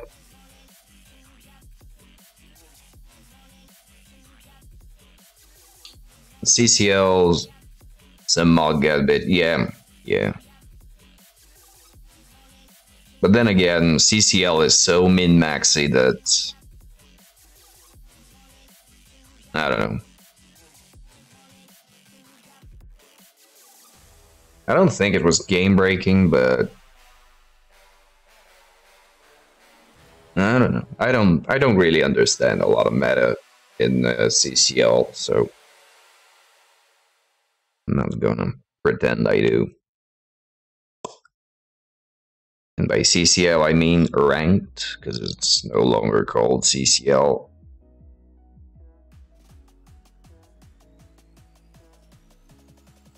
I'm curious to see what Blood Bowl 3 will have as a main ranked tournament.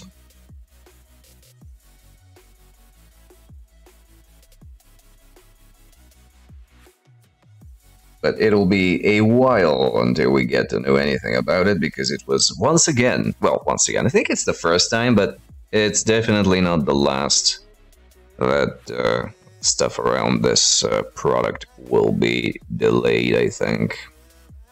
Which is a good thing. Like, I am all aboard with Sage's opinion that delaying games is actually a great thing, because it shows that they want to make it good. 15-something dudes jerking each other while thousands watch. Not in Blood Bowl, I don't think. I don't know a lot of 15-year-olds that bother to play Blood Bowl.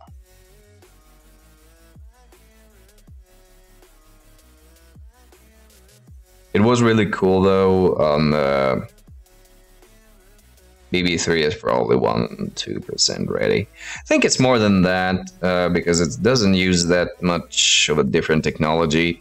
It's more along the lines of introducing the foundations for the spikes.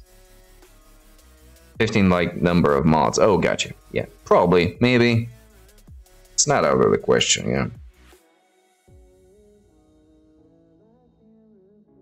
So yeah, I think it's more about the post-launch services that the game will have, like the continued support stuff that's gonna extend the development time because they gotta build something that's gonna allow for a more modular approach, like something that will allow for more updates to be presented, not just the teams. So they wouldn't have to do like Legendary Edition and then Chaos, which for Blood Bowl 2 never came out. Pity, but it is what it is.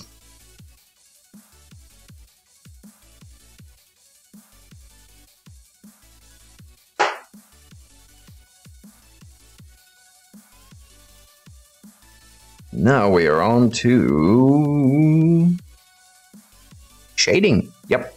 Washes. Time to apply a little bit of liquid talent. And no, I'm not getting drunk on this stream. I do mean wash.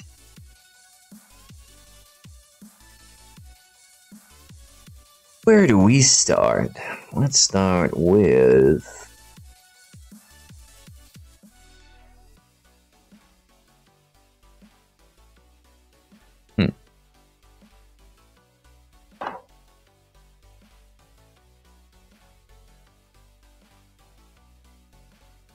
a Reichland flush shade.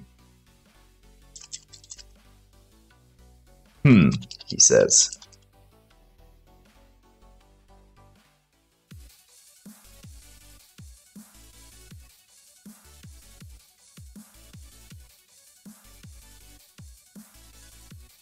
Before we get to this stage, however, I will take a little bit of a break, or refresh my beverage, and walk about for a little bit, stretch my legs, and I will be right back. See you in a bit.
And I'm back.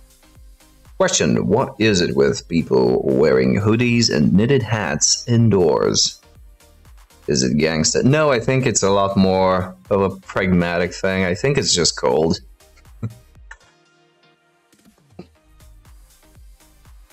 Of course, it may have a fashion aspect to it, especially if you're talking about streams.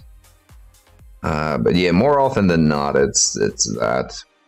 Also about hats, and it may have to do with camera and lighting interactions.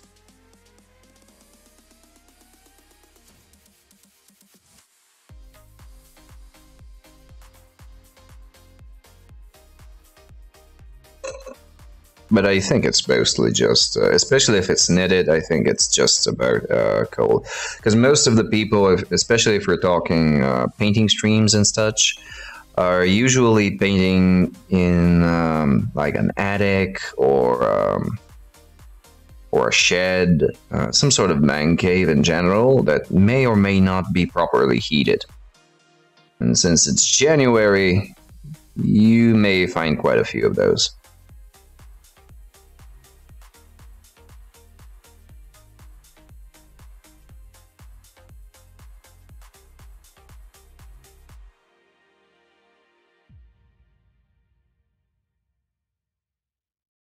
At least that's what I think.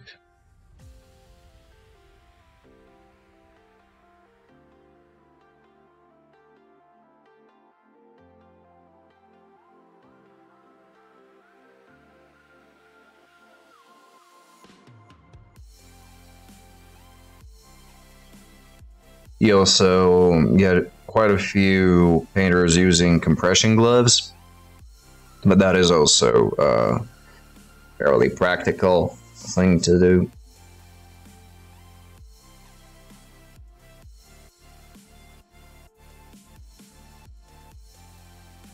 I think the cases I refer are not wearing them for temperature. All right, okay. I'm just talking in terms of what I've observed, but I mean, cases can, may, and will vary.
Because of bad hair day. Yeah, actually, yeah. Especially people who have long locks. I've been noticing that more often than not, they are wearing hats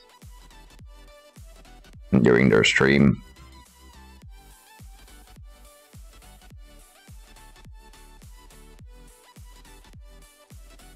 So yeah, absolutely valid.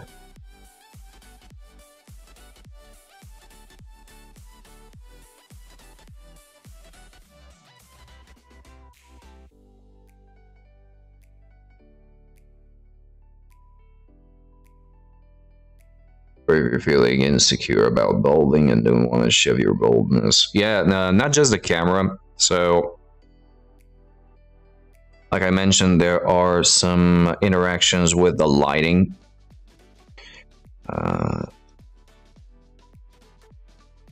Reflections that are generated from the lights, if you're balding or just have completely transitioned, voluntarily or not. So it may hurt the camera exposure as it's trying to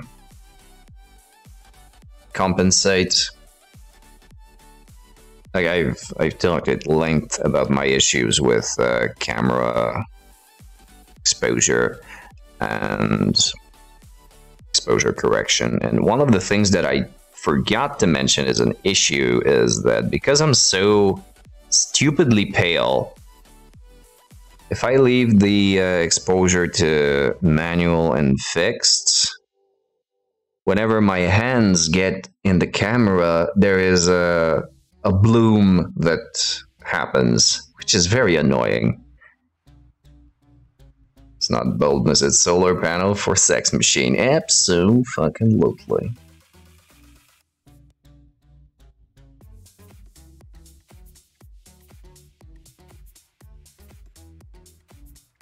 So yeah, I guess short answer to that question is that there is no short answer to that question.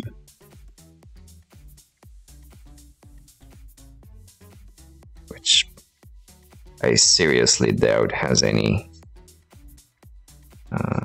value of satisfaction, but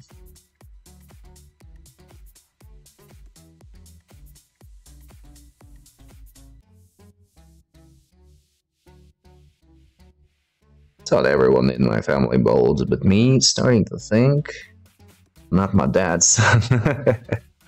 I think that hair loss and just hair in general usually comes from the mother's side of the family, or I've so heard at least.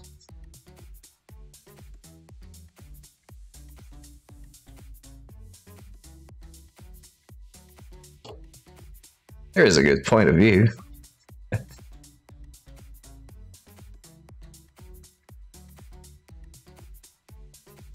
Yeah, meaning that it's not all just douchiness. It's alright.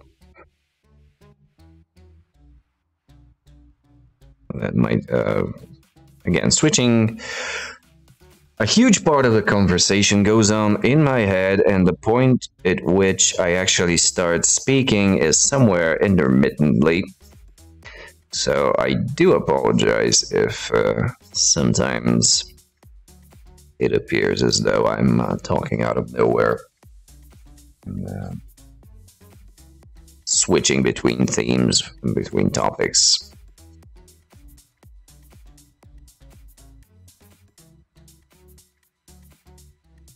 Yeah, Naki, at any rate, I think it's a good thing that things are the way they are in your case, yeah?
I, for instance, started having gray hairs very, very early on, like 15, 16, something along those lines. I was really excited that I might get a white pattern, like a gray pattern similar to that of Richard Gere. But then that process kind of stopped, and now he is out of style. So if it happens, it'd be too late. And that's sad. Because I could have had something going. But no, can't have nice things.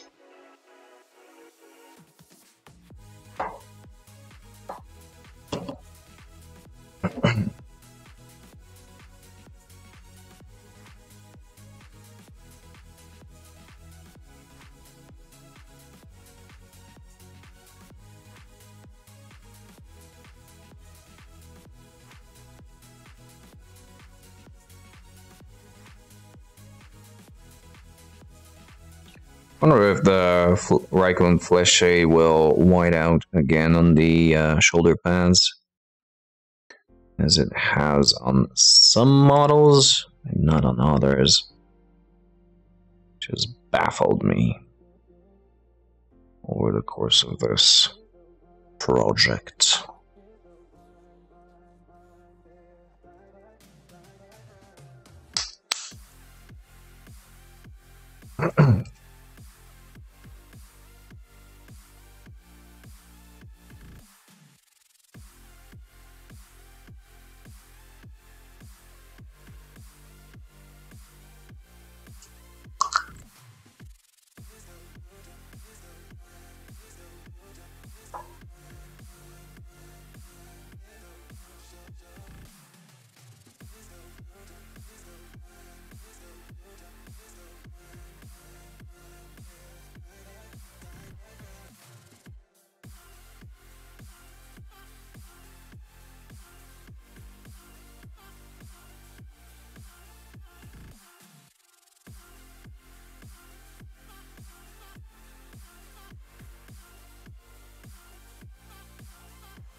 And as usual, soak up any excess if it's all possible. In this case, I think I missed a window of opportunity. Oh well, moving on.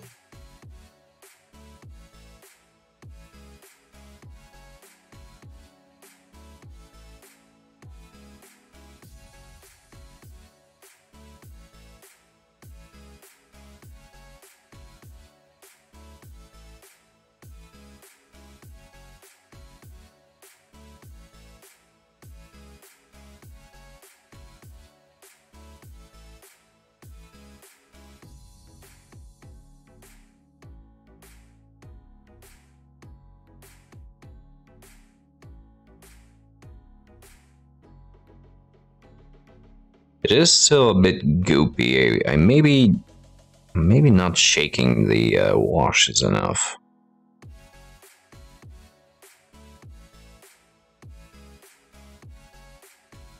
Maybe I should give them more of a shake.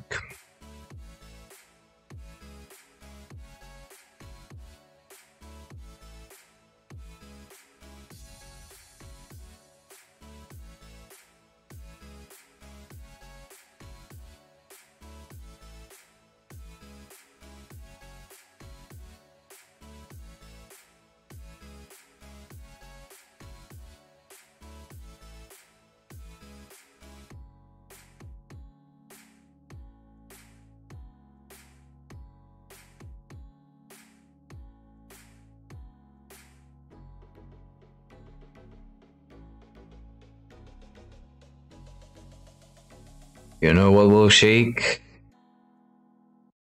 With every fabric of its existence, and every servo installed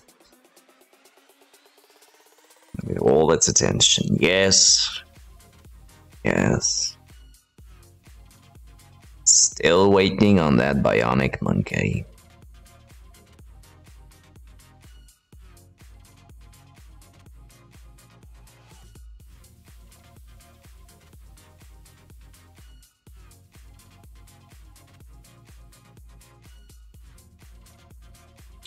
Weirdly enough, I do think we might actually live to see the day when something like that will happen. Definitely not on this stream, but just in general, that we might actually get to the point where that's a thing. Like, I think you referred me to a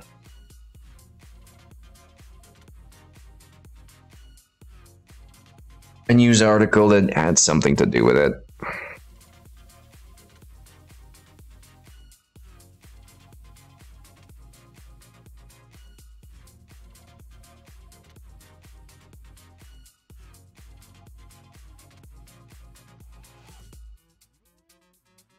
I think we're actually going to live to see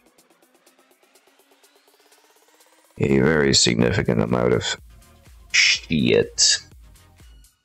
All shapes and sizes. That's a very, very bad wash job that I'm doing right now. Other than basic robot, dress it like orangutan, and you are halfway there. I suppose.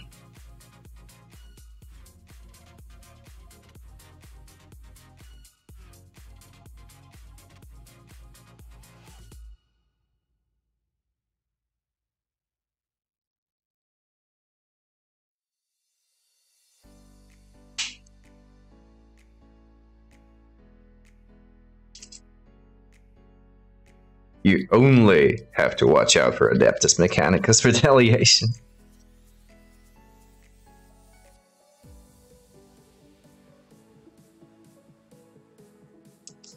I think they'll divot Heretical.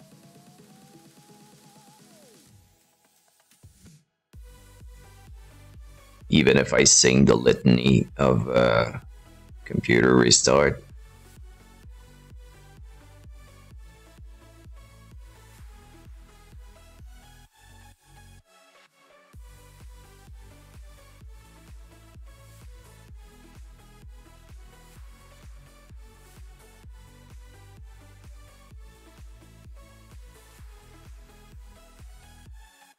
It's a lovely song, about 3 hours long.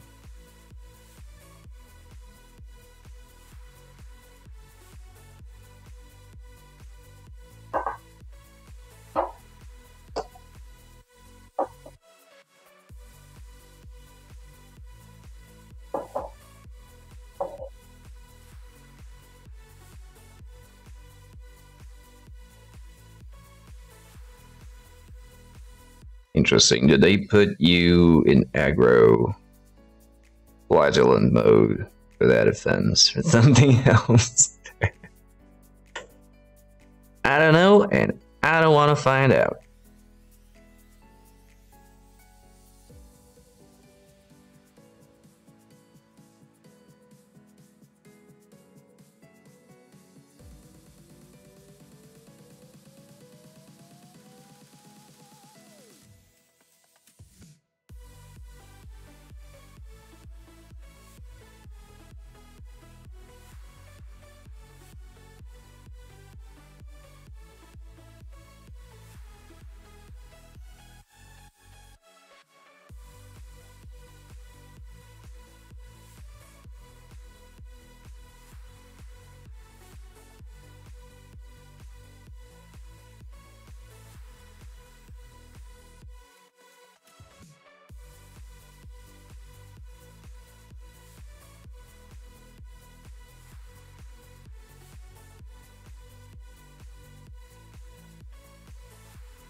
Penal legionnaires on Death Planet facing their last moments.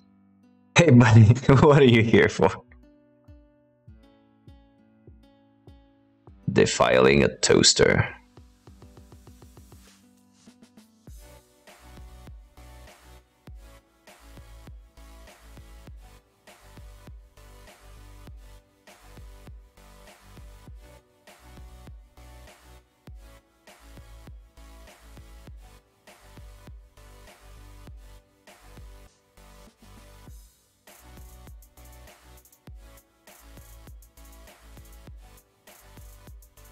On Mars.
Forgetting to mute the mic for this.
Should we go over the ogre as well? Nah, too much work. I'll do them separately. There's a micro batch.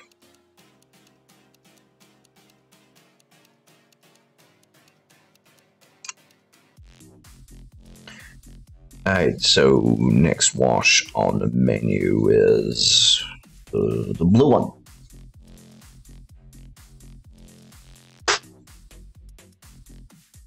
Nagaroth, Drakenhof, Nightshade. I think Nagaroth was the purple one? I don't know. Does not matter that much. And it will go over some... Should I try something else? Oh, the washes. So blue, the blue wash will go over the green surfaces and some of the metallics, some of the silver metallics, to bring them a little bit of a steely look. What I am internally discussing, however, with myself is whether or not I should give it a try and do the metallic highlights first and then go over them with the shade. And if it turns out decent, I might just have to do everything again with the completed boosters. I'm not sure I'm willing to do that. Steel meets steel. In this epic clash, meet steel.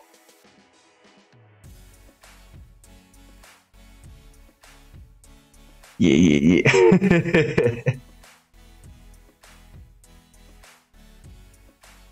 Yeah, something along those lines.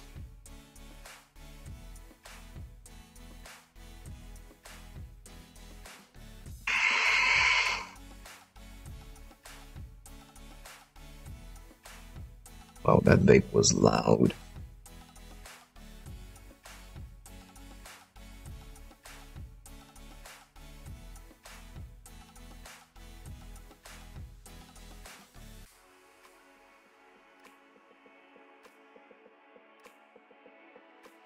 No, actually, I can't say that I do. Which one was that? I'm fairly familiar with their work.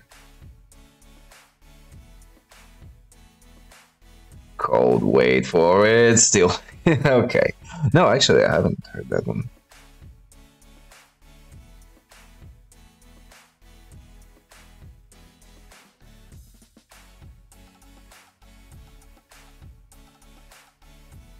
Does not ring a bell.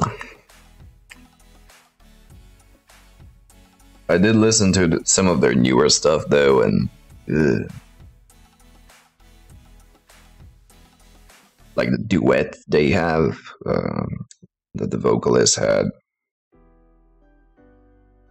wasn't the best.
Washy, washy, washy all the day long.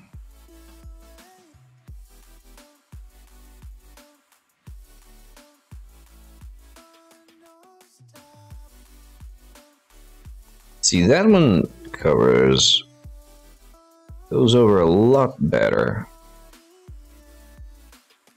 Maybe the Reichland maybe just died out on me. I don't know. May have kept it open too much or mixed too much water into the pot. Because this flows great. Not having any problems with it.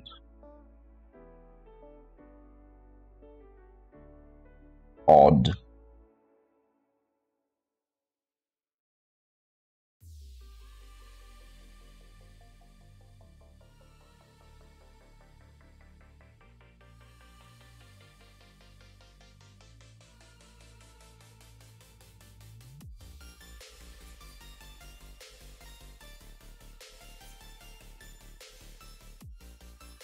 I have some new ideas on the true metal metallics, but sadly I cannot put them to work in this project because it'll make things too different.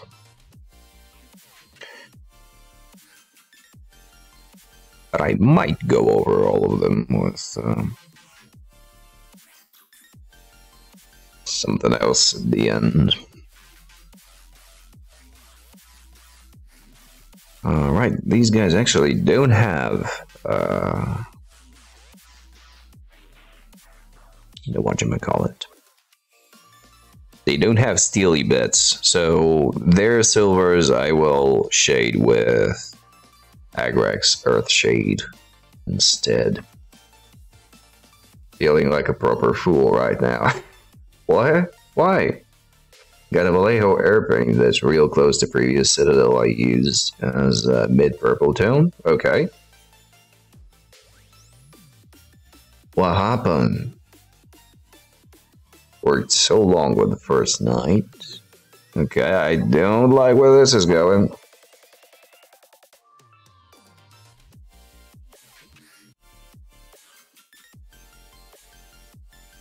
Second night I mixed mid, shade, and pink tone. Alright. Got it. Look right in a fraction of...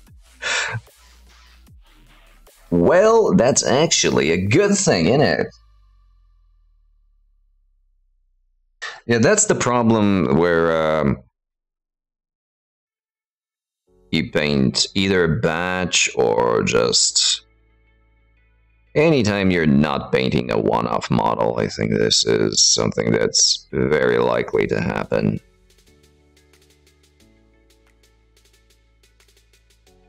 So it was missing a little bit of warmth and was looking wrong due to that. I see, okay. Learn we're trying different range for same job. Yeah. And the worst part of it is sometimes you find a better method for it, but a little bit of a different finish that's just different enough to not be viable for the case. And it's like, okay, I have a better answer to this, but I cannot use it because I'm already halfway through the dudes and dudettes, monsters, vehicles, whatever. Just carefree swap base for the second 9 minutes. Damn. With the first one over half an hour. Yeah. I actually, believe it or not, I feel your pain. Absolutely. Things like that happen all the time. And that's maybe why when painting models that are part of a project as a team or an army or whatever, just do your test model and then switch your brain off, because you, on one hand, you avoid the risk of going through this frustration that you're right now. On the other hand, you do lose these small in-between epiphanies that may come very handy in future projects. I don't know, but there is a ton of frustration. That's something I can wholeheartedly agree with.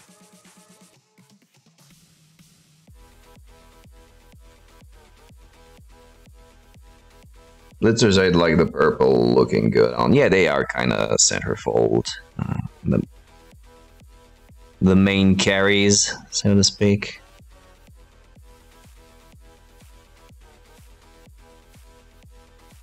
The playmakers. Essence is not as big of a deal if it goes a little cold or something. Yeah, and also you have more of them, so if you don't like one, you can just always substitute him. Or leave him aside and repaint him later on.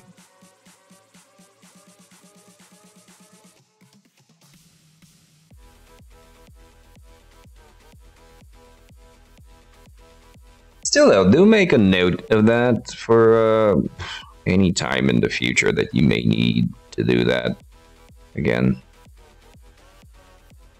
Because it might help. I actually think it would all benefit if we had like a little diary, a hobby diary, to write down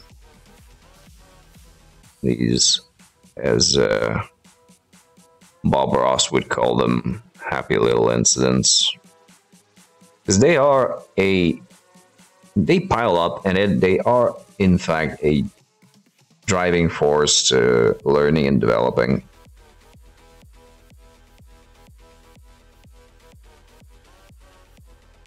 But you're usually so caught up with what you're trying to do at the moment that you are more prone to forgetting that and then having to rediscover it. And then double your frustration on the matter. I've heard that some people, mostly commission painters, do have sort of recipe books, but that's not quite what I mean.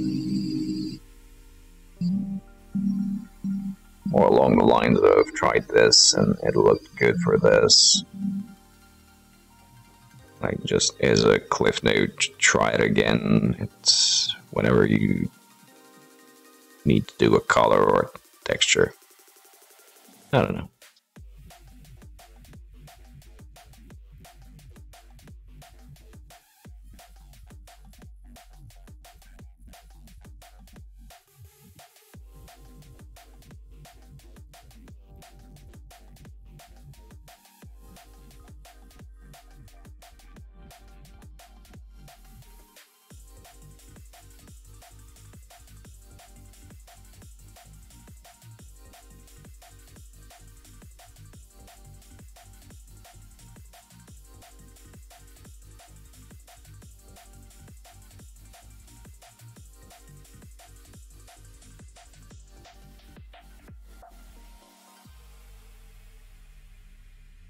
Yeah, if you do it for work, you gotta figure out the process time and steps and such ahead of time. Yeah, yeah, yeah. But it's a different thing to what I mentioned. It's like exactly what you said right now. Like just keep that in mind or note it somewhere so when you are once again doing purple stuff, you can go back to it and say, okay, here there was something that I started to try and learn and figure out by accident. Let's actually try and do it intentionally and refine it.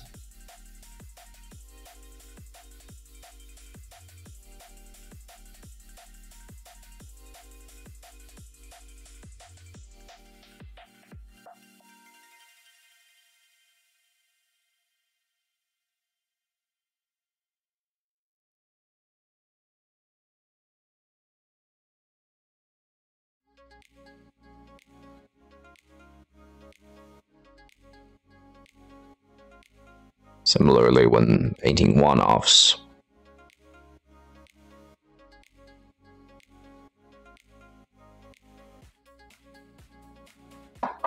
for instance, there are a few elements on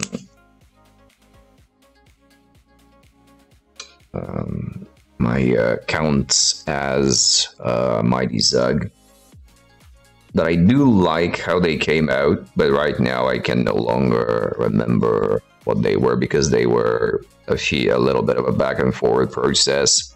So I don't remember how I did the flesh, and I don't remember how I ended up doing the 5 o'clock shadow on the undercut of the hair and the beard.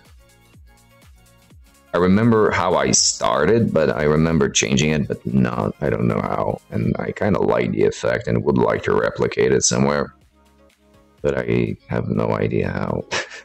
So it's gonna have to be a reinventing the wheel kind of thing, and that's kind of annoying.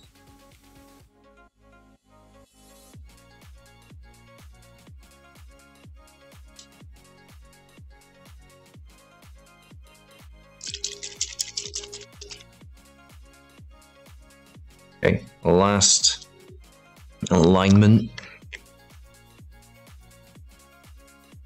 The shade, and I think that's the last of the shades that I need to apply prior to highlights. Some Bane's Gray into dark skin tone works. Yeah, it was something like that. No, it was actually blue. I started off with blue. Watch the video. Yeah, it's kind of long though. It was that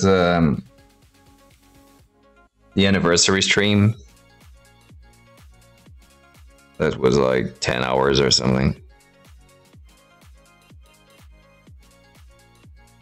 Bane's Gray is bluish gray. Oh, okay then. Yeah, then that does make sense. Yeah, it was blue and gray and glazing into it and then glazing something else into it. Like I said, I went through it like 3 times in different ways. And since I had been going over it for multiple... oh, maybe I actually did that off stream, you know? Because the idea is to be used to mimic shadows. Yeah, I gotcha. Either way, there are cases where you would just hit something just right and you would like to keep a note of it for future reference. Sometimes a mental note is just not enough. Especially if you're like me and you kind of space out when you paint. I went in 3 different ways. This is gonna become a running theme, isn't it?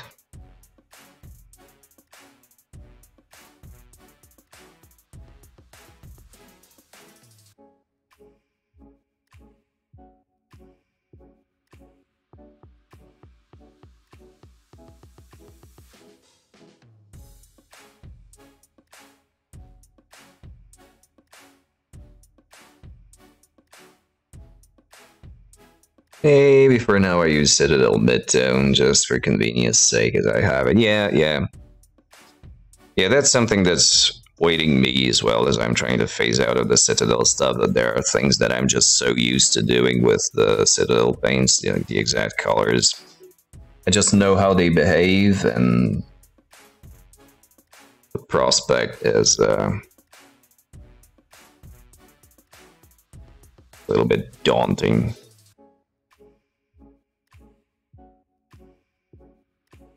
And I'm not at the point where I can make anything work with whatever.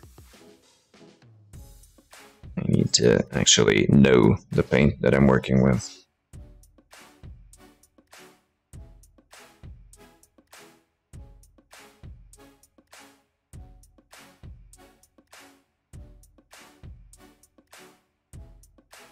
Just a little bit of cooling cleanup.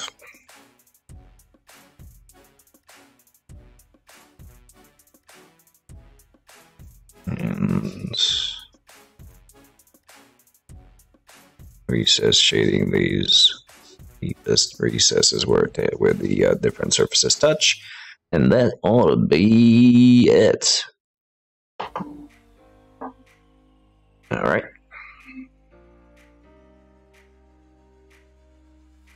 So basically, next time we start the highlighting stuff, so that's nice. Moving on, moving forward, getting closer and closer.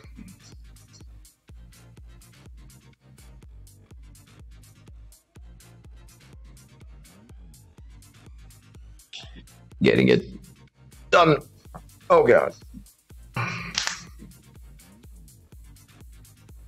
Alright, do you want to go over and read someone or not?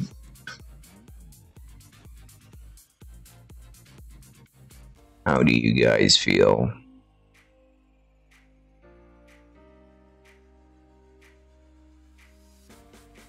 Meaning that would you be willing to watch someone else, or are you just gonna go and do your own thing?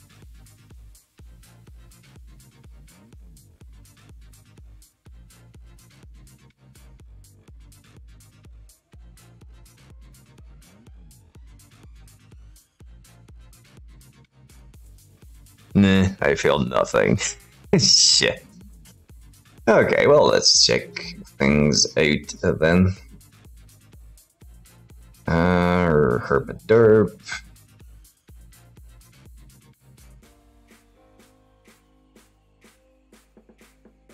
Someone we haven't rated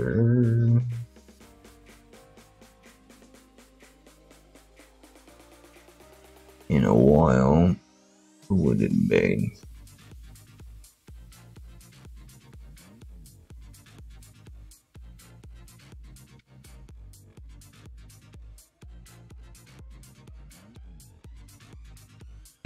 I don't know. I don't feel... I probably don't feel like rating either, yeah, so... Unless anyone has any particular ideas, I guess I'm just gonna call it.